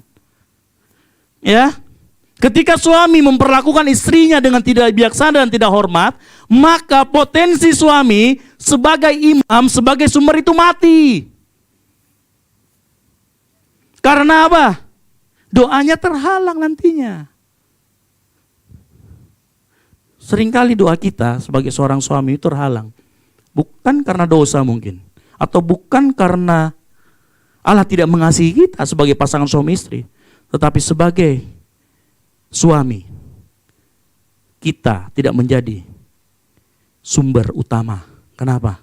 Karena kita memperlakukan istri kita kasar. Hai suami-suami, termasuk saya, kita ini sumber. Kita ini yang berhubungan dengan Tuhan. Jangan sampai hubungan kita dengan Tuhan rusak yang mengakibatkan hubungan kita dengan istri rusak. Amin. Suami adalah imam, dia adalah sumber. Suami-suami katakan amin. Haleluya. Berikutnya, anak-anak. Nah, kalau anak-anak, bicara anak-anak, kita semua pernah jadi anak. Jadi ini berlaku buat kita semua. Ya. Kolose 3 ayat 20. Kolose 3 ayat 20. Hai anak-anak, termasuk kita, taatilah orang tuamu dalam segala hal karena itulah yang indah di dalam Tuhan. Perhatikan, kata anak dalam bahasa aslinya menggunakan kata teknon. Nah, apa itu kata teknon? Teknon itu artinya anak yang dalam masa pertumbuhan, yang masih membutuhkan pengawasan orang tua, perlindungan, pengasuhan, bahkan support materi dari orang tua. Jadi kalau anak-anak di sini, waktu dulu kita juga masih belum mandiri, perhatikan, kamu harus taat. Mungkin ada yang ngomong, kakak nggak tahu orang tua saya keras, orang tua saya kejam, kak, kasar loh. Nah begini Bapak Ibu Saudara sekalian, terkadang kehidupan kita seorang Kristen, kita akan dikelilingi oleh orang-orang yang membuat kita dalam proses pengudusan atau sanctification itu menjadi semakin serupa dengan Kristus. Dan percayalah, Tuhan gak sembarangan menaruh kita, bapaknya kayak saya nih, bapak saya Justus Waluyo, ibu saya Margaret Asian. Tuhan gak sembarangan menaruh Anda di situ. Amin. Begitu juga mungkin kita semua sebagai anak-anak, Tuhan gak sembarangan naruh kita, orang tuanya siapa. Karena kenapa? Ada maksud Tuhan buat hidup Anda, yaitu pengudusan yang terus menerus. Mungkin kita sebagai anak, apalagi anak zaman sekarang ya, lebih melek teknologi, lebih banyak tahu. Mungkin kita harus belajar rendah hati, dengarkan apa kata orang tua. Karena satu hal yang kita gak bisa dapatkan dari teknologi dan yang lainnya adalah apa? Pengalaman hidup. Itu gak bisa kita dapatkan. Oleh karena itu saya mau serukan anak-anak, ayo, yang masih dalam masa teknon gitu, dengarkan kata-kata orang tua. Lalu bagaimana kalau saya sudah mandiri dan punya keluarga? Apakah perlu taat dengan orang tua? Karena tadi kata teknon itu khusus anak-anak yang masih dalam masa pertumbuhan, yang masih membutuhkan support dari orang tua. Lalu gimana kalau saya mandiri? Apakah perlu taat dengan orang tua? Saat kita sudah berkeluarga dan sudah mandiri, Anda tetap harus hormat. Kita harus tetap hormat pada orang tua, meskipun tidak selalu taat. Tetapi setiap kita diberikan masukan, pertimbangkan itu sebagai nasihat. Efesus 6 ayat 1 sampai 3. Efesus 6 ayat 1 sampai 3. Hai anak-anak, taatilah orang tuamu di dalam Tuhan, karena harus demikian, menggunakan kata teknon. Berikutnya, hormatilah ayah dan ibumu. Ini adalah suatu perintah yang penting, seperti yang nyata dari janji ini. Ayat yang ketiga, supaya kamu apa? Berbahagia dan panjang umurmu di bumi. Ini perhatikan buat anak-anak. Anda mau sukses? Hormati orang. Dari 10 firman janji Tuhan, saya sudah pernah ngomong, dari 10 perintah Allah, hanya satu yang ada janjinya, yaitu hormat pada orang tua. Alkitab membedakan taat dan hormat. Waktu kita masih dalam pengawasan orang tua, kita harus taat. Waktu kita sudah mandiri dan berkeluarga, Anda tetap harus hormat meskipun tidak selalu taat. Karena kenapa? Karena firman Tuhan mengatakan, laki-laki akan meninggalkan ayah dan ibunya dan kemudian bersatu menjadi satu daging dengan istrinya. Perhatikan, tugas anak menghormati dan memuliakan Tuhan, bukan mengubah orang tua. Saat kita sebagai anak menghormati, taat kepada orang tua, artinya juga kita memberi ruang buat Tuhan untuk berperkara dengan orang tua kita. Amin. Nah berikutnya, Kolose 3:21. Ini menarik sekali. Kolose 3:21. Hai bapak-bapak, janganlah sakiti hati anakmu, supaya jangan tawar. Nah perhatikan, anehnya di ayat ini nggak ada hai ibu-ibu, janganlah sakiti anak. Nah ini powerful saudara. Perhatikan bapak-bapak, perhatikan. Pesan ini hanya untuk bapak-bapak. Yang bapak-bapak katakan amin. Yang calon bapak-bapak katakan amin. Nggak ada ini calon bapak-bapak. Nah kenapa demikian? Kenapa bapak-bapak yang dituntut? Begini ya, saya cerita sedikit. Anak itu secara naturalnya, kalau hubungan dengan ibu yang mengandung mereka 9 bulan, itu udah otomatis, ngerti ya? Koneksinya secara natural dengan ibu itu otomatis. Berbeda dengan bapak. Bapak itu kalau nggak membangun hubungan yang intensif dengan anak, yang sering dengan anak, dia bisa dilupakan. Betul? Kalau ibu, karena sudah mengandung, dia ada apa-apa dikit ibunya itu yang paling berasa duluan lah. Makanya pesan ini penting. Apalagi buat culture kita. Culture kita kenapa? Agak sedikit merendahkan bapak-bapak. Mau bukti? Coba kita dengar lagunya. 1, 1, aku sayang. 2, 2 baru bapaknya. Ada lagi lagunya yang begini. Kasih ibu kepada beta, apalagi tak terhingga sepanjang masa. Yang ini yang melebat lagi. Hanya memberi harap kembali. Bapaknya emang minta kembalian apa? Hah? Culture kita itu seperti itu. Makanya Paulus nulis kepada bapak-bapak, hei bapak-bapak, kamu itu rawan nyakitin anakmu. Kenapa? Kalau ibu yang marahin anak, anaknya itu kayak enggak, ya sudah dimarahin, dia selesai. Kalau bapak-bapak, anak itu bisa tawar hati. Perhatikan, pesan untuk bapak-bapak. Ada sesuatu yang powerful. Artinya apa yang kita lakukan sebagai bapak-bapak dan ditabur kepada anak dalam masa pertumbuhannya akan memiliki pengaruh atau dampak yang powerful sampai 2-3 turunan. Mengapa? Saat kita menyakiti anak kita, dia menjadi tawar hati dan tidak bisa melihat kebaikan Tuhan dalam hidupnya. Orang yang tawar hati, dia nggak bisa membedakan kebaikan Tuhan yang terjadi dalam hidupnya. Bagaimana sih kita menyakiti anak? Gampang. Terkadang kita merendahkan anak kita. Terkadang kita nggak menghargai anak kita. Dia sudah membuat sesuatu kita nggak hargain. Kita seringkali memaki anak kita. Kita seringkali mencemooh. Kamu goblok, bodoh kamu. Seringkali kata-kata kita menyakiti anak kita. Seringkali kita juga nggak peduli. Pilih kasih. Tidak memberikan batasan yang jelas. Batasan itu kayak gini. Kalau misalkan bapaknya minum sampai mabok, anaknya kemudian diizinkan minum juga. Kadang diizinin, kadang nggak diizinin, kadang diizinin, itu nggak memberi batasan yang jelas. Tidak menunjukkan kasih, dan yang paling penting, kadang-kadang bapak nggak pernah mau minta maaf. Kenapa? Gengsinya tinggi. Gengsinya tinggi. Hati-hati.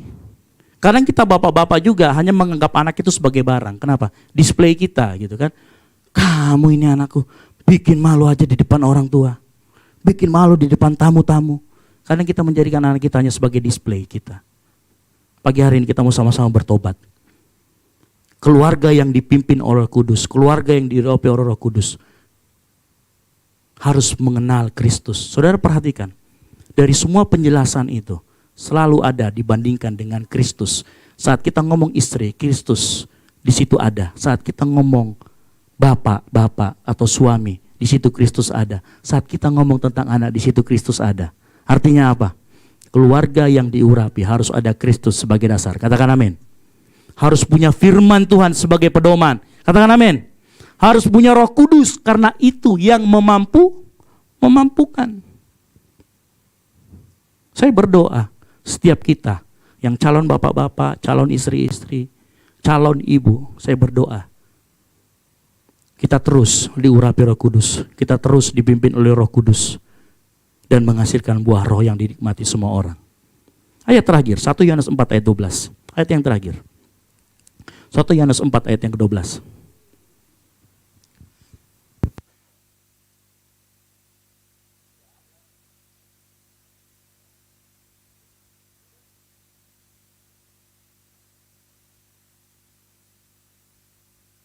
Cek. Perhatikan, tidak ada seorang pun yang pernah melihat Allah. Jika kita saling mengasihi, Allah tetap di dalam kita dan kasih-Nya sempurna di dalam. Nah perhatikan, dunia ini tidak pernah melihat Tuhan, betul?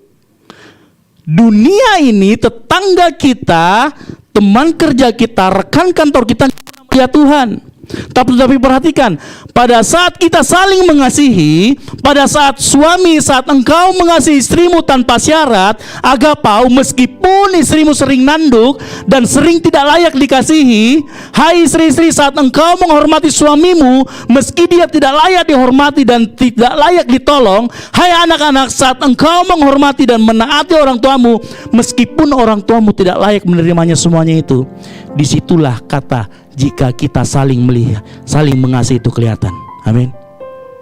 Saat kita sebagai suami mengasihi istri kita, saat kita sebagai istri menghormati suami, saat kita anak-anak menghormati orang tua kita,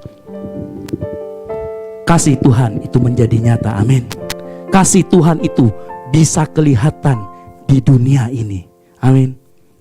Saat itulah kasih Tuhan sempurna di dalam kita, dan kita menjadi penyalur-penyalur kasih Tuhan. Amin. Kita tutup Alkitab kita. Pagi hari ini Tuhan ngomong, keluarga yang dipimpin oleh Roh Kudus adalah keluarga yang berdasarkan oleh pedoman Roh Kudus, oleh firman Tuhan sebagai pedoman, Roh Kudus yang memampukan, dan Kristus sebagai dasar. Mari kita siapkan hati kita bangkit berdiri. Amin.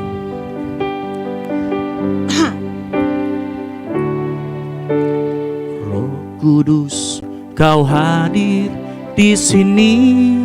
Amin. Roh Kudus, Ku mengasihimu. Kau manis, Kau lembut, penghiburku, penolongku, diutus Bapakku. Roh Kudus, Roh Kudus, Kau hadir di sini. Katakan Roh Kudus, Roh Kudus, Ku mengasihimu.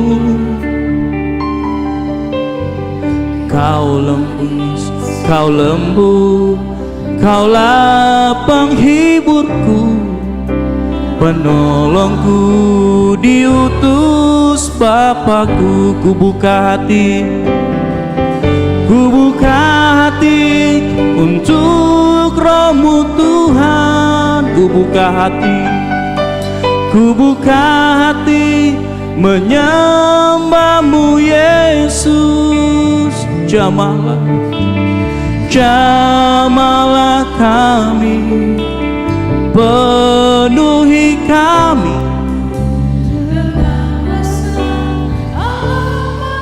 Hati tinggi, kita terus nyanyikan pujian ini. Ingat, hari ini adalah hari di mana Roh Kudus dicurahkan. Roh Kudus, Kau hadir di sini. Katakan Roh Kudus, Roh Kudus, Ku mengasihimu. Kau manis, Kau manis, Kau lembut, Kaulah penghiburku, penolongku, diutus Bapakku. Ku buka hati untuk Roh-Mu Tuhan. Ku buka hati, ku buka hati menyembah-Mu Yesus.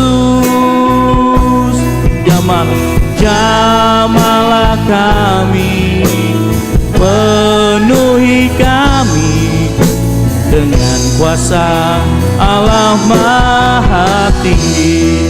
Ku buka hati, ku buka hati untuk Roh-Mu Tuhan.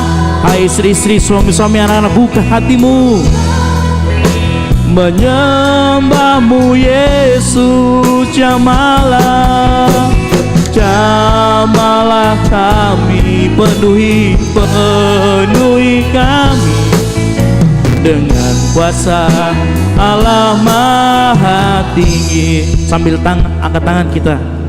Ku buka hati untuk Roh-Mu Tuhan. Katakan, ku buka hati, ku buka hati menyembah-Mu Yesus. Jamalah, jamalah kami, penuhi dengan kuasa Allah Maha. Sekali lagi, ku buka hati. Buka hatimu buat Roh Kudus. Buka hatimu biar Roh Tuhan menjamah hidup saudara. Amin. Ku buka hati menyembah-Mu Yesus. Jamalah kami, penuhi kami dengan kuasa Allah Maha. Mari sembah Tuhan di tempat ini. Mari sembah. Kira dalam baca. Mari sembah. Haleluya, haleluya. Roh Kudus, Roh Kudus, Kau yang manis, Kau yang lembut, jamah setiap kami di tempat ini. Yes, haleluya. Mari sembah Tuhan di tempat ini. Katakan baik Tuhan. Mari penuhi setiap kami di tempat ini. Mari penuhi setiap hati. Mari penuhi setiap hati kami. Jamah setiap hati kami. Urapi setiap kami. Haleluya, haleluya, haleluya, haleluya. Mari sembah Tuhan. Mari keluarkan suaramu. Yes. Oh, kami sembahmu, kami tinggikan, kami muliakan. Mari sembah Tuhan. Yes, yes, haleluya. Katakan Kau baik Tuhan, Kau mulia nama-Mu. Jamah setiap hati di tempat ini Tuhan. Yes, penuhi dengan Roh Kudus-Mu. Amen.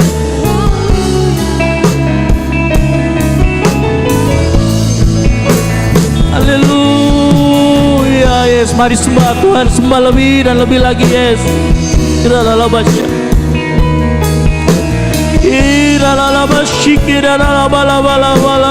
Yes, yes, yes. Mari beri kesempatan buat Roh Kudus. Beri kesempatan buat Roh Kudus menyentuh hati kita, menjamah hati kita. Oh Yesus, ya Roh Kudus.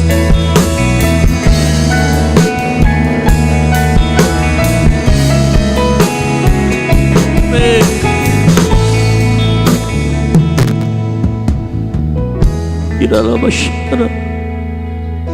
Amin. Amin. Yes, mari sembah. Ku sembah kudus,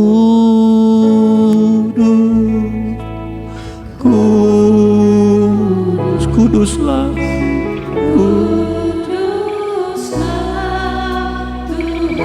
Dan ku sanjung.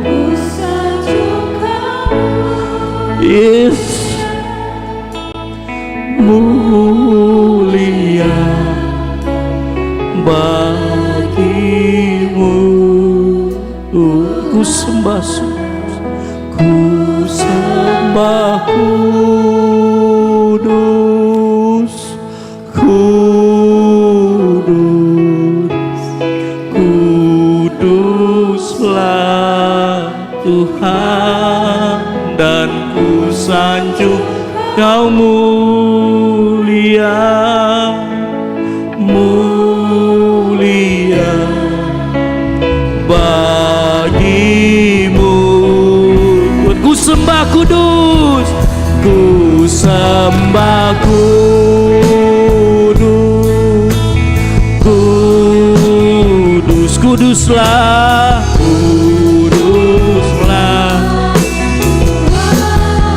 dan ku sanjung Kau mulia, mulia bagimu, bagimu. Lebih lagi katakan ku sembah kudus, ku sembah kudus,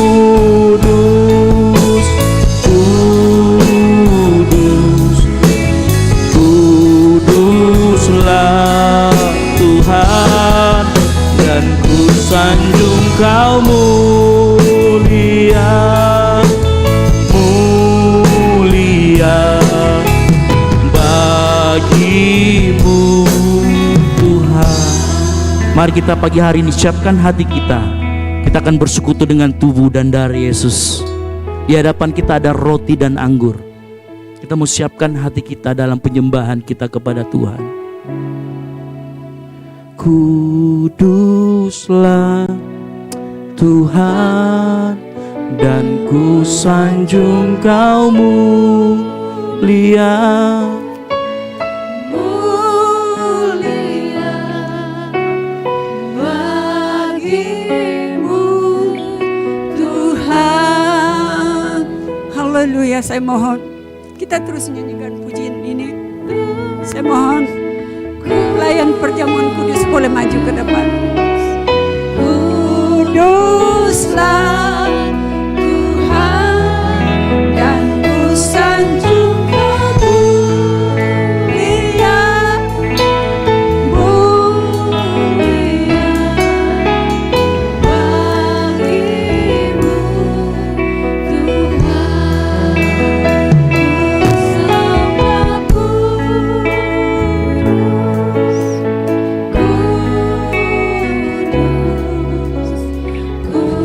Kuduslah Tuhan dan ku sanjung Kau mulia.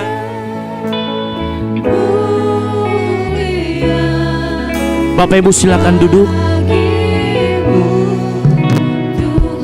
Yang lalu.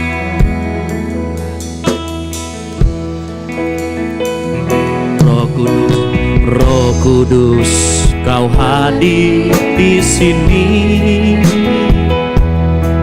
Roh Kudus, ku mengasihimu, Kau manis.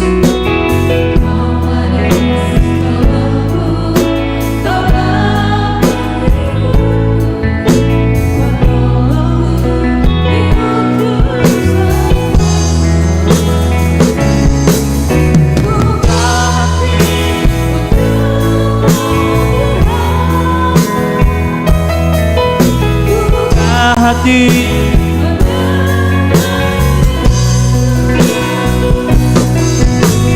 jamalah Kau penuhi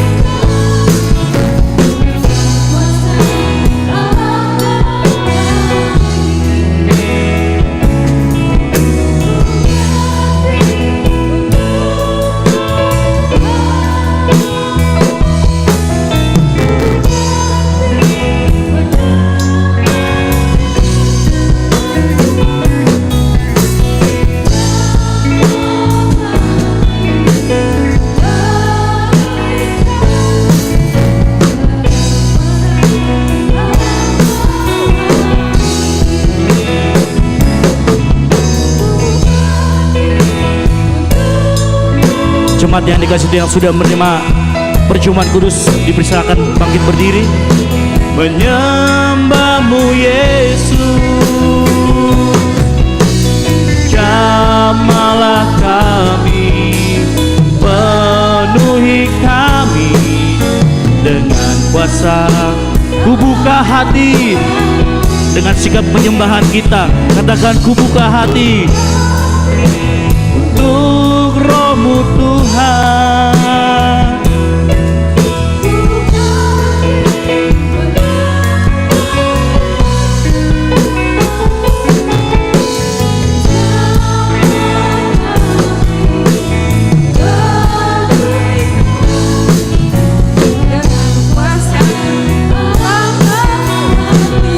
dengan kuasa lama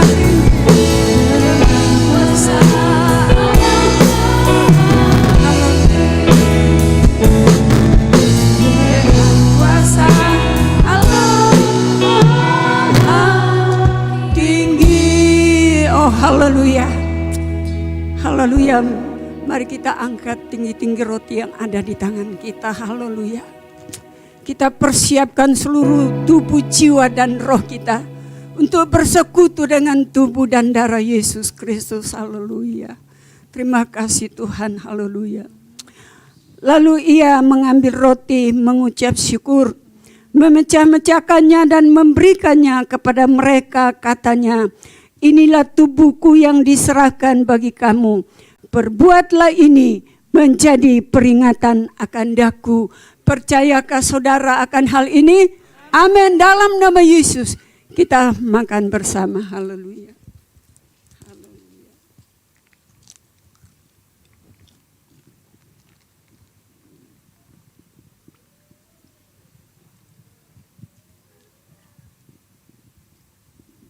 Haleluya. Glory, haleluya. Kita angkat tinggi-tinggi cawan yang ada di tangan kita. Haleluya.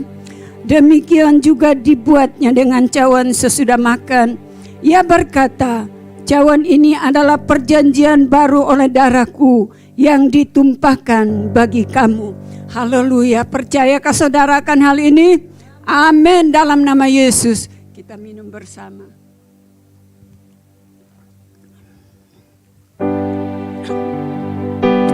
Haleluya. Mari kita mengucap syukur kepada Tuhan. Haleluya. Mensyukuri kita telah bersekutu dengan tubuh dan darahnya.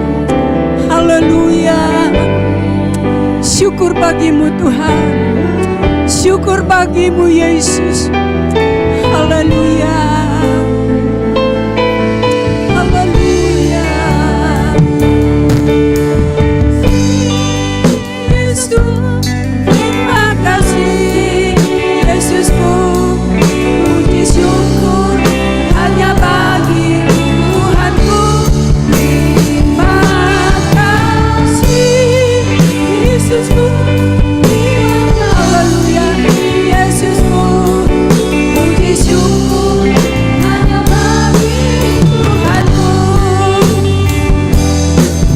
Puji syukur hanya bagi, oh puji syukur hanya bagi Tuhanku. Haleluya. Glory, haleluya. Terima kasih Tuhan. Terima kasih Tuhan. Kami telah bersekutu dengan Engkau di dalam tubuh dan darah-Mu. Dan biarlah kiranya roti dan darah-Mu yang telah kami terima akan menjadi kekuatan baru dalam hidup kami, untuk tetap kami setia sampai pada langkah kami yang terakhir. Terima kasih Tuhan. Kami percaya setiap pribadi yang ada dalam ruangan ini, tidak satu pun yang terlewatkan berkat kasih-Mu Tuhan. Sebab itu biarlah kasih karunia dalam hidup kami tetap berjalan bersama-sama dengan Engkau. Terima kasih ya Bapa.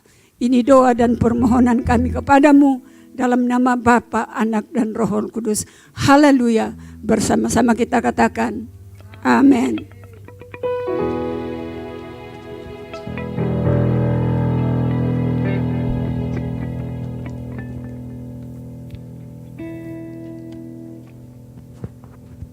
Puji Tuhan. Beri kemuliaan bagi nama Tuhan kita Yesus Kristus. Haleluya. Haleluya. Haleluya. Puji Tuhan. Kita akan masuk dalam persembahan kita. Ada persembahan awal bulan yaitu diakonia. Ada juga amplop di Pakato untuk Pakato. Ada juga perpuluhan ataupun persembahan 1 dan 2. Puji Tuhan, sebelum kita masuk persembahan, kita mari kita berdoa. Bapa, terima kasih Tuhan untuk lawatan-Mu dalam ibadah kami, sehingga kami disegarkan oleh firman-Mu, sehingga kami disegarkan oleh perjamuan kasih-Mu ya Bapa. Kiranya Engkau tutup bungkus kami tetap dalam kasih kemurahan-Mu.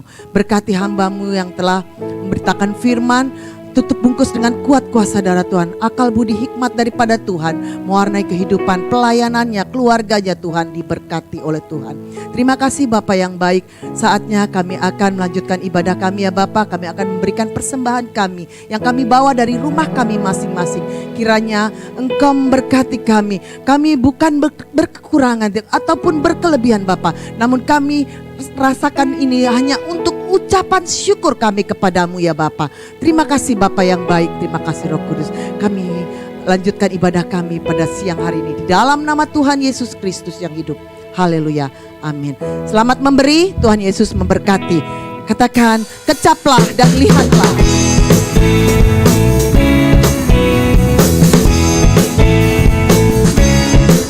Haleluya.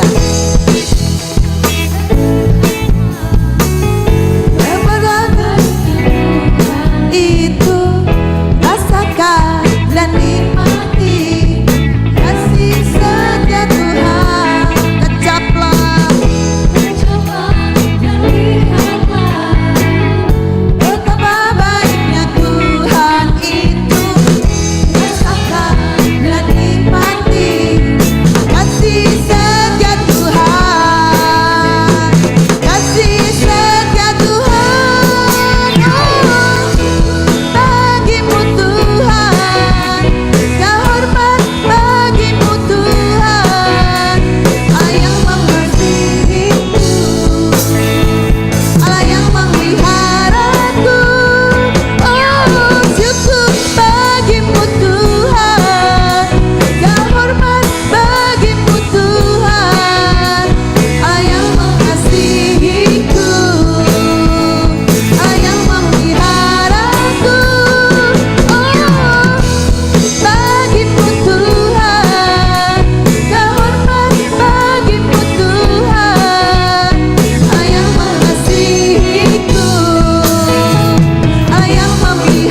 Tuhan memberkati persembahan kita pada siang hari ini. Puji Tuhan, kita akan masuk dalam pengumuman kita untuk minggu ke depan, yaitu hari Senin, Selasa, dan Rabu. Kita tidak ada kegiatan. Yang ada untuk hari Kamis. Hari Kamis ada latihan pelayanan ibadah youth di tempat ini jam 19.00. Dan hari Jumat ada ibadah youth di tempat ini jam 19.00 bagi ibu-ibu yang mempunyai anak, pemuda, pemudi. Mari sama-sama kita arahkan anak-anak kita untuk beribadah di hari Jumat jam 19.00. Kembali untuk hari Sabtu ada doa puasa di tempat ini jam 16.00 yaitu jam 4 sore. Dan malamnya jam 19.00 ada latihan tim profetik untuk ibadah hari Minggu. Dan kembali ke hari Minggu ada ibadah kita di Pakato jam 7 pagi dan di tempat ini jam 9 pagi. Puji Tuhan, itu aja yang menjadi pengumuman kita minggu ke depan. Nah, saatnya kita akan mau tahu apakah hari ini ada jemaat-jemaat Tuhan yang baru pertama kali beribadah bersama-sama kami memuji dan membesarkan nama Tuhan. Mohon berdiri. Yang pertama kali memuji Tuhan, pertama kali beribadah di tempat ini, silahkan berdiri. Puji Tuhan. Ada? Oh, puji Tuhan, tidak ada. Mungkin kita semua memang anak-anak yang diberkati oleh Tuhan. Dan biarlah kita tetap berdoa agar banyak jiwa-jiwa yang datang dikirim oleh Tuhan pada siang hari ini. Puji Tuhan. Karena kita ini minggu pertama untuk yang berulang tahun di bulan Juni, diharapkan untuk maju ke depan. Yang berulang tahun di bulan Juni, silahkan maju ke depan, nanti akan didoakan oleh Ibu Gembala. Puji Tuhan. Silahkan berdiri di tempat ini yang bulan Juni.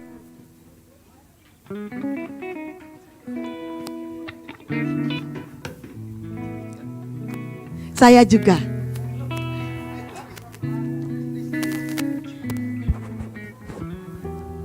Ya, yang berulang tahun sepanjang bulan Juni, tolong mungkin kalau ada maju ke depan nggak apa-apa. Nanti akan didoakan sama Ibu Gembala dan menerima bingkisan dari gereja. Ada? Sudah, ini saja. Oke, mari kita sama-sama jemaat yang dikasih Tuhan, kita arahkan tangan kita kepada rekan-rekan kita, jemaat kita yang berulang tahun, kita berdoa bersama-sama, nanti Ibu Gembala yang pimpin. Ya, kita sama-sama tunduk kepala, kita berdoa.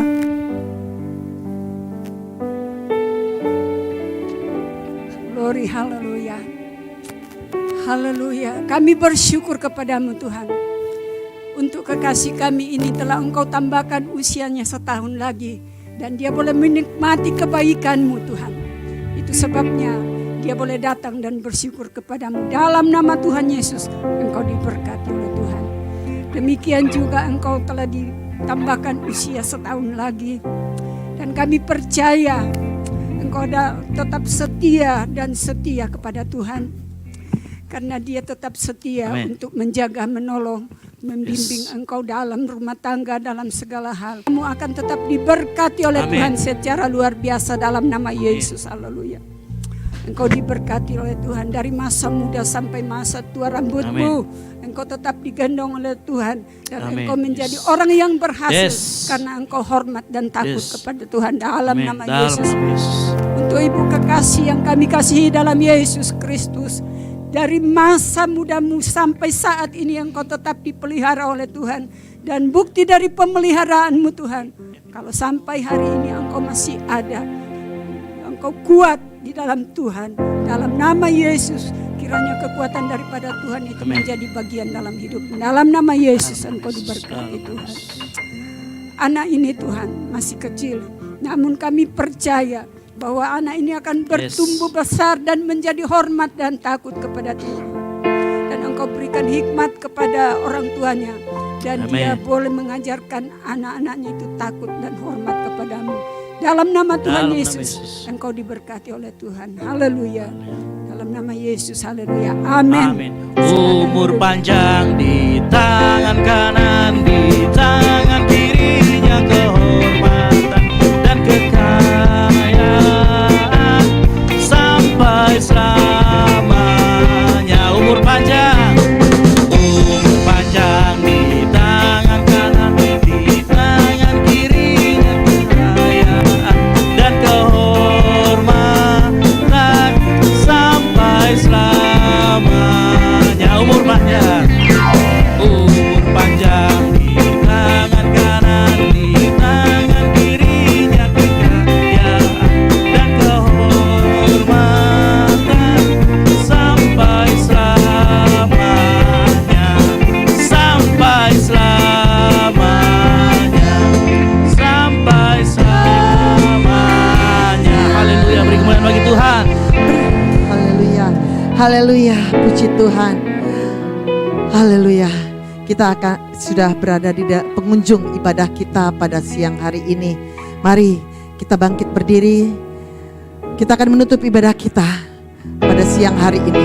Haleluya, haleluya. Kiranya Engkau memberkati aku berlimpah-limpah dan memperluas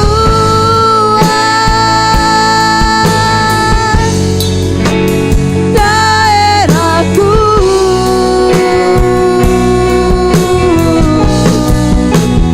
Dan kiranya tangan-Mu menyertai aku dan melindungi aku daripada malapetaka, sehingga kesakitan tidak menimpa aku.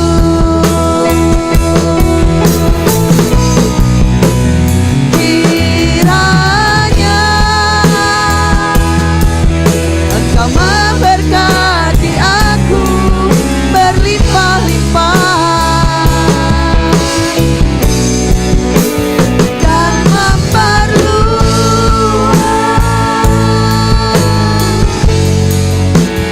daerahku.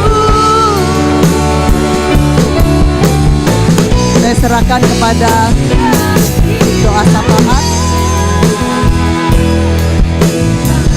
Menyertai aku dan melindungi aku daripada malapetaka,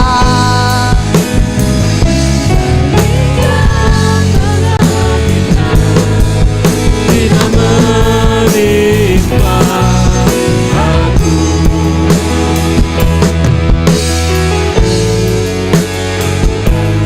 Hingga kesakitan tidak menimpa aku. Haleluya. Terpujilah Engkau Tuhan, Allah kami yang ajaib, Allah kami yang perkasa, Allah kami yang luar biasa dalam kehidupan kami. Kami mengucap syukur Tuhan, kami telah beribadah kepadamu pada pagi hari ini Tuhan. Kami telah bersekutu dengan tubuh dan darah-Mu Bapa. Bahkan kami sudah mendengarkan sabda firman-Mu dalam kehidupan kami Tuhan. Mengingatkan kami Tuhan, umat-umat-Mu yang ada di tempat ini, bahkan yang di rumah masing-masing Tuhan, agar istri tunduk pada suami, suami mengasihi istri, anak-anak hormat kepada orang tua dan taat kepada orang tua. Terima kasih Tuhan, biar Roh-Mu tetap mengiringi langkah perjalanan kami sepanjang minggu yang akan kami jalani Tuhan. Kami percaya Roh Kudus, Roh penolong, Roh pelindung dalam kehidupan kami. Kami terluput dari mara bahaya, dari kecelakaan. Kami terhindar Tuhan dari roh-roh jahat Tuhan. Kami menikmati berkat-Mu sepanjang minggu yang akan kami jalani Tuhan. Terima kasih Tuhan Yesus. Berdoa Tuhan untuk bangsa dan negara kami Indonesia yang kami cintai Tuhan. Berkati bangsa ini Tuhan, dengan rahmat-Mu yang selalu baru bagi bangsa ini Tuhan. Bahkan pemimpin-pemimpin yang ada Tuhan, mulai dari Bapak Presiden, Wakil Presiden, jajaran menteri yang ada Tuhan, rahmati mereka Tuhan, berkati mereka Tuhan. Bahkan anggota dewan yang ada di pusat maupun yang ada di daerah Tuhan, mereka adalah pemimpin-pemimpin yang telah Kau tunjuk Tuhan. Berikan mereka kekuatan ketika mereka memimpin Tuhan. Mereka memimpin Tuhan, mereka memimpin ya Bapa dengan jujur dan adil ya Bapa. Terima kasih Tuhan Yesus. Bahkan berdoa Tuhan untuk kota kami Makassar. Kami ada di kota ini Tuhan. Kami menyadari Tuhan, biarlah kami boleh menjadi anak terang-Mu Tuhan di kota ini Tuhan. Sehingga orang boleh melihat Yesus ada dalam kehidupan kami Tuhan. Roh-Mu Tuhan ada dalam kehidupan kami Tuhan. Gereja-Mu ada dalam kehidupan kami Tuhan. Berkati kami Tuhan untuk kota Makassar ini Tuhan. Bahkan pemimpin yang ada di kota ini Tuhan. Bapak Wali Kota yang ada berserta jajaran yang ada. Berkati mereka Tuhan dalam memimpin kami di kota Makassar ini Bapak. Terima kasih Tuhan Yesus. Terima kasih Tuhan.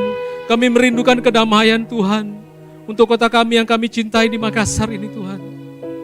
Sehingga kami boleh bersatu padu Tuhan membangun kota kami di Makassar ini Tuhan. Menjadi kota yang takut akan Tuhan. Bahkan kerinduan kami Tuhan, banyak jiwa-jiwa baru dimenangkan di dalam Engkau Yesus Tuhan. Terima kasih Bapa. Berkati Ibu Gembala kami di tempat ini Tuhan. Berikan senantiasa kesehatan, kekuatan Tuhan. Berkati anak-anak mereka, anak mantu cucu yang ada Bapa. Bahkan sidang jemaat yang ada pada pagi hari ini. Bahkan yang di rumah masing-masing Tuhan dalam pergumulan mereka, pekerjaan mereka, usaha mereka, pendidikan mereka. Bahkan perkuliahan anak-anak-Mu Tuhan, berkati mereka Tuhan. Terima kasih Bapa. Bahkan berdoa secara khusus untuk hamba-Mu Eping beserta istri Tuhan. Yang Tuhan izinkan cobaan boleh terjadi dalam kehidupan mereka Tuhan. Janin yang dikasih mengalami keguguran Tuhan. Kami berdoa pada pagi hari Tuhan dalam nama Yesus. Tuhan gantikan dengan janin yang baru Tuhan. Tuhan berkati hamba-Mu Tuhan. Ketika mereka menyerahkan hidupnya untuk melayani Tuhan secara sungguh-sungguh. Secara 100% melayani Tuhan. Rahmati kedua hamba-Mu ini Tuhan. Dengan rahmat-Mu yang selalu baru Tuhan. Urapi, kuduskan Tuhan. Layakan dia di hadapan-Mu ya Bapa. Terima kasih Tuhan Yesus. Bahkan pelayan-pelayan-Mu yang mengambil bagian sepanjang minggu ini Tuhan. Di GBI Okumene ini Tuhan. Bahkan yang ada di Pakato. Tutup bungkus oleh kuasa darah firman-Mu Tuhan. Terima kasih Bapa yang sudah mengajarkan kami berdoa. Bapa kami yang ada di surga, dikuduskan nama-Mu. Datanglah kerajaan-Mu. Jadilah kehendak-Mu di bumi seperti di surga. Berikanlah pada kami pada hari ini makanan kami yang secukupnya. Dan ampunilah kami akan kesalahan kami, seperti kami juga telah mengampuni orang yang bersalah kepada kami. Dan janganlah bawa kami ke dalam pencobaan, tapi lepaskanlah kami daripada yang jahat. Karena Engkau yang punya kerajaan dan kuasa dan kemuliaan sampai selama-lamanya. Haleluya. Turunlah atas kita sekalian berkat damai sejahtera, berkat sukacita, berkat kekuatan akan terjadi dalam setiap kehidupan kita hari ini, besok, dan untuk seterusnya. Kita tetap menikmati kasih karunia Tuhan. Dalam nama Tuhan Yesus kami telah berdoa dan mengucap syukur kepada-Mu. Bersama-sama kita katakan amin. Tuhan Yesus memberkati kita semua.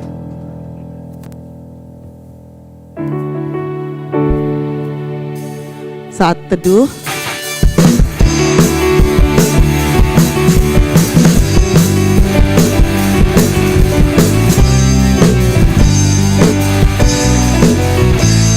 Selamat hari Minggu, Tuhan Yesus memberkati. Amin. Ya gunung batu dan keselamatanku,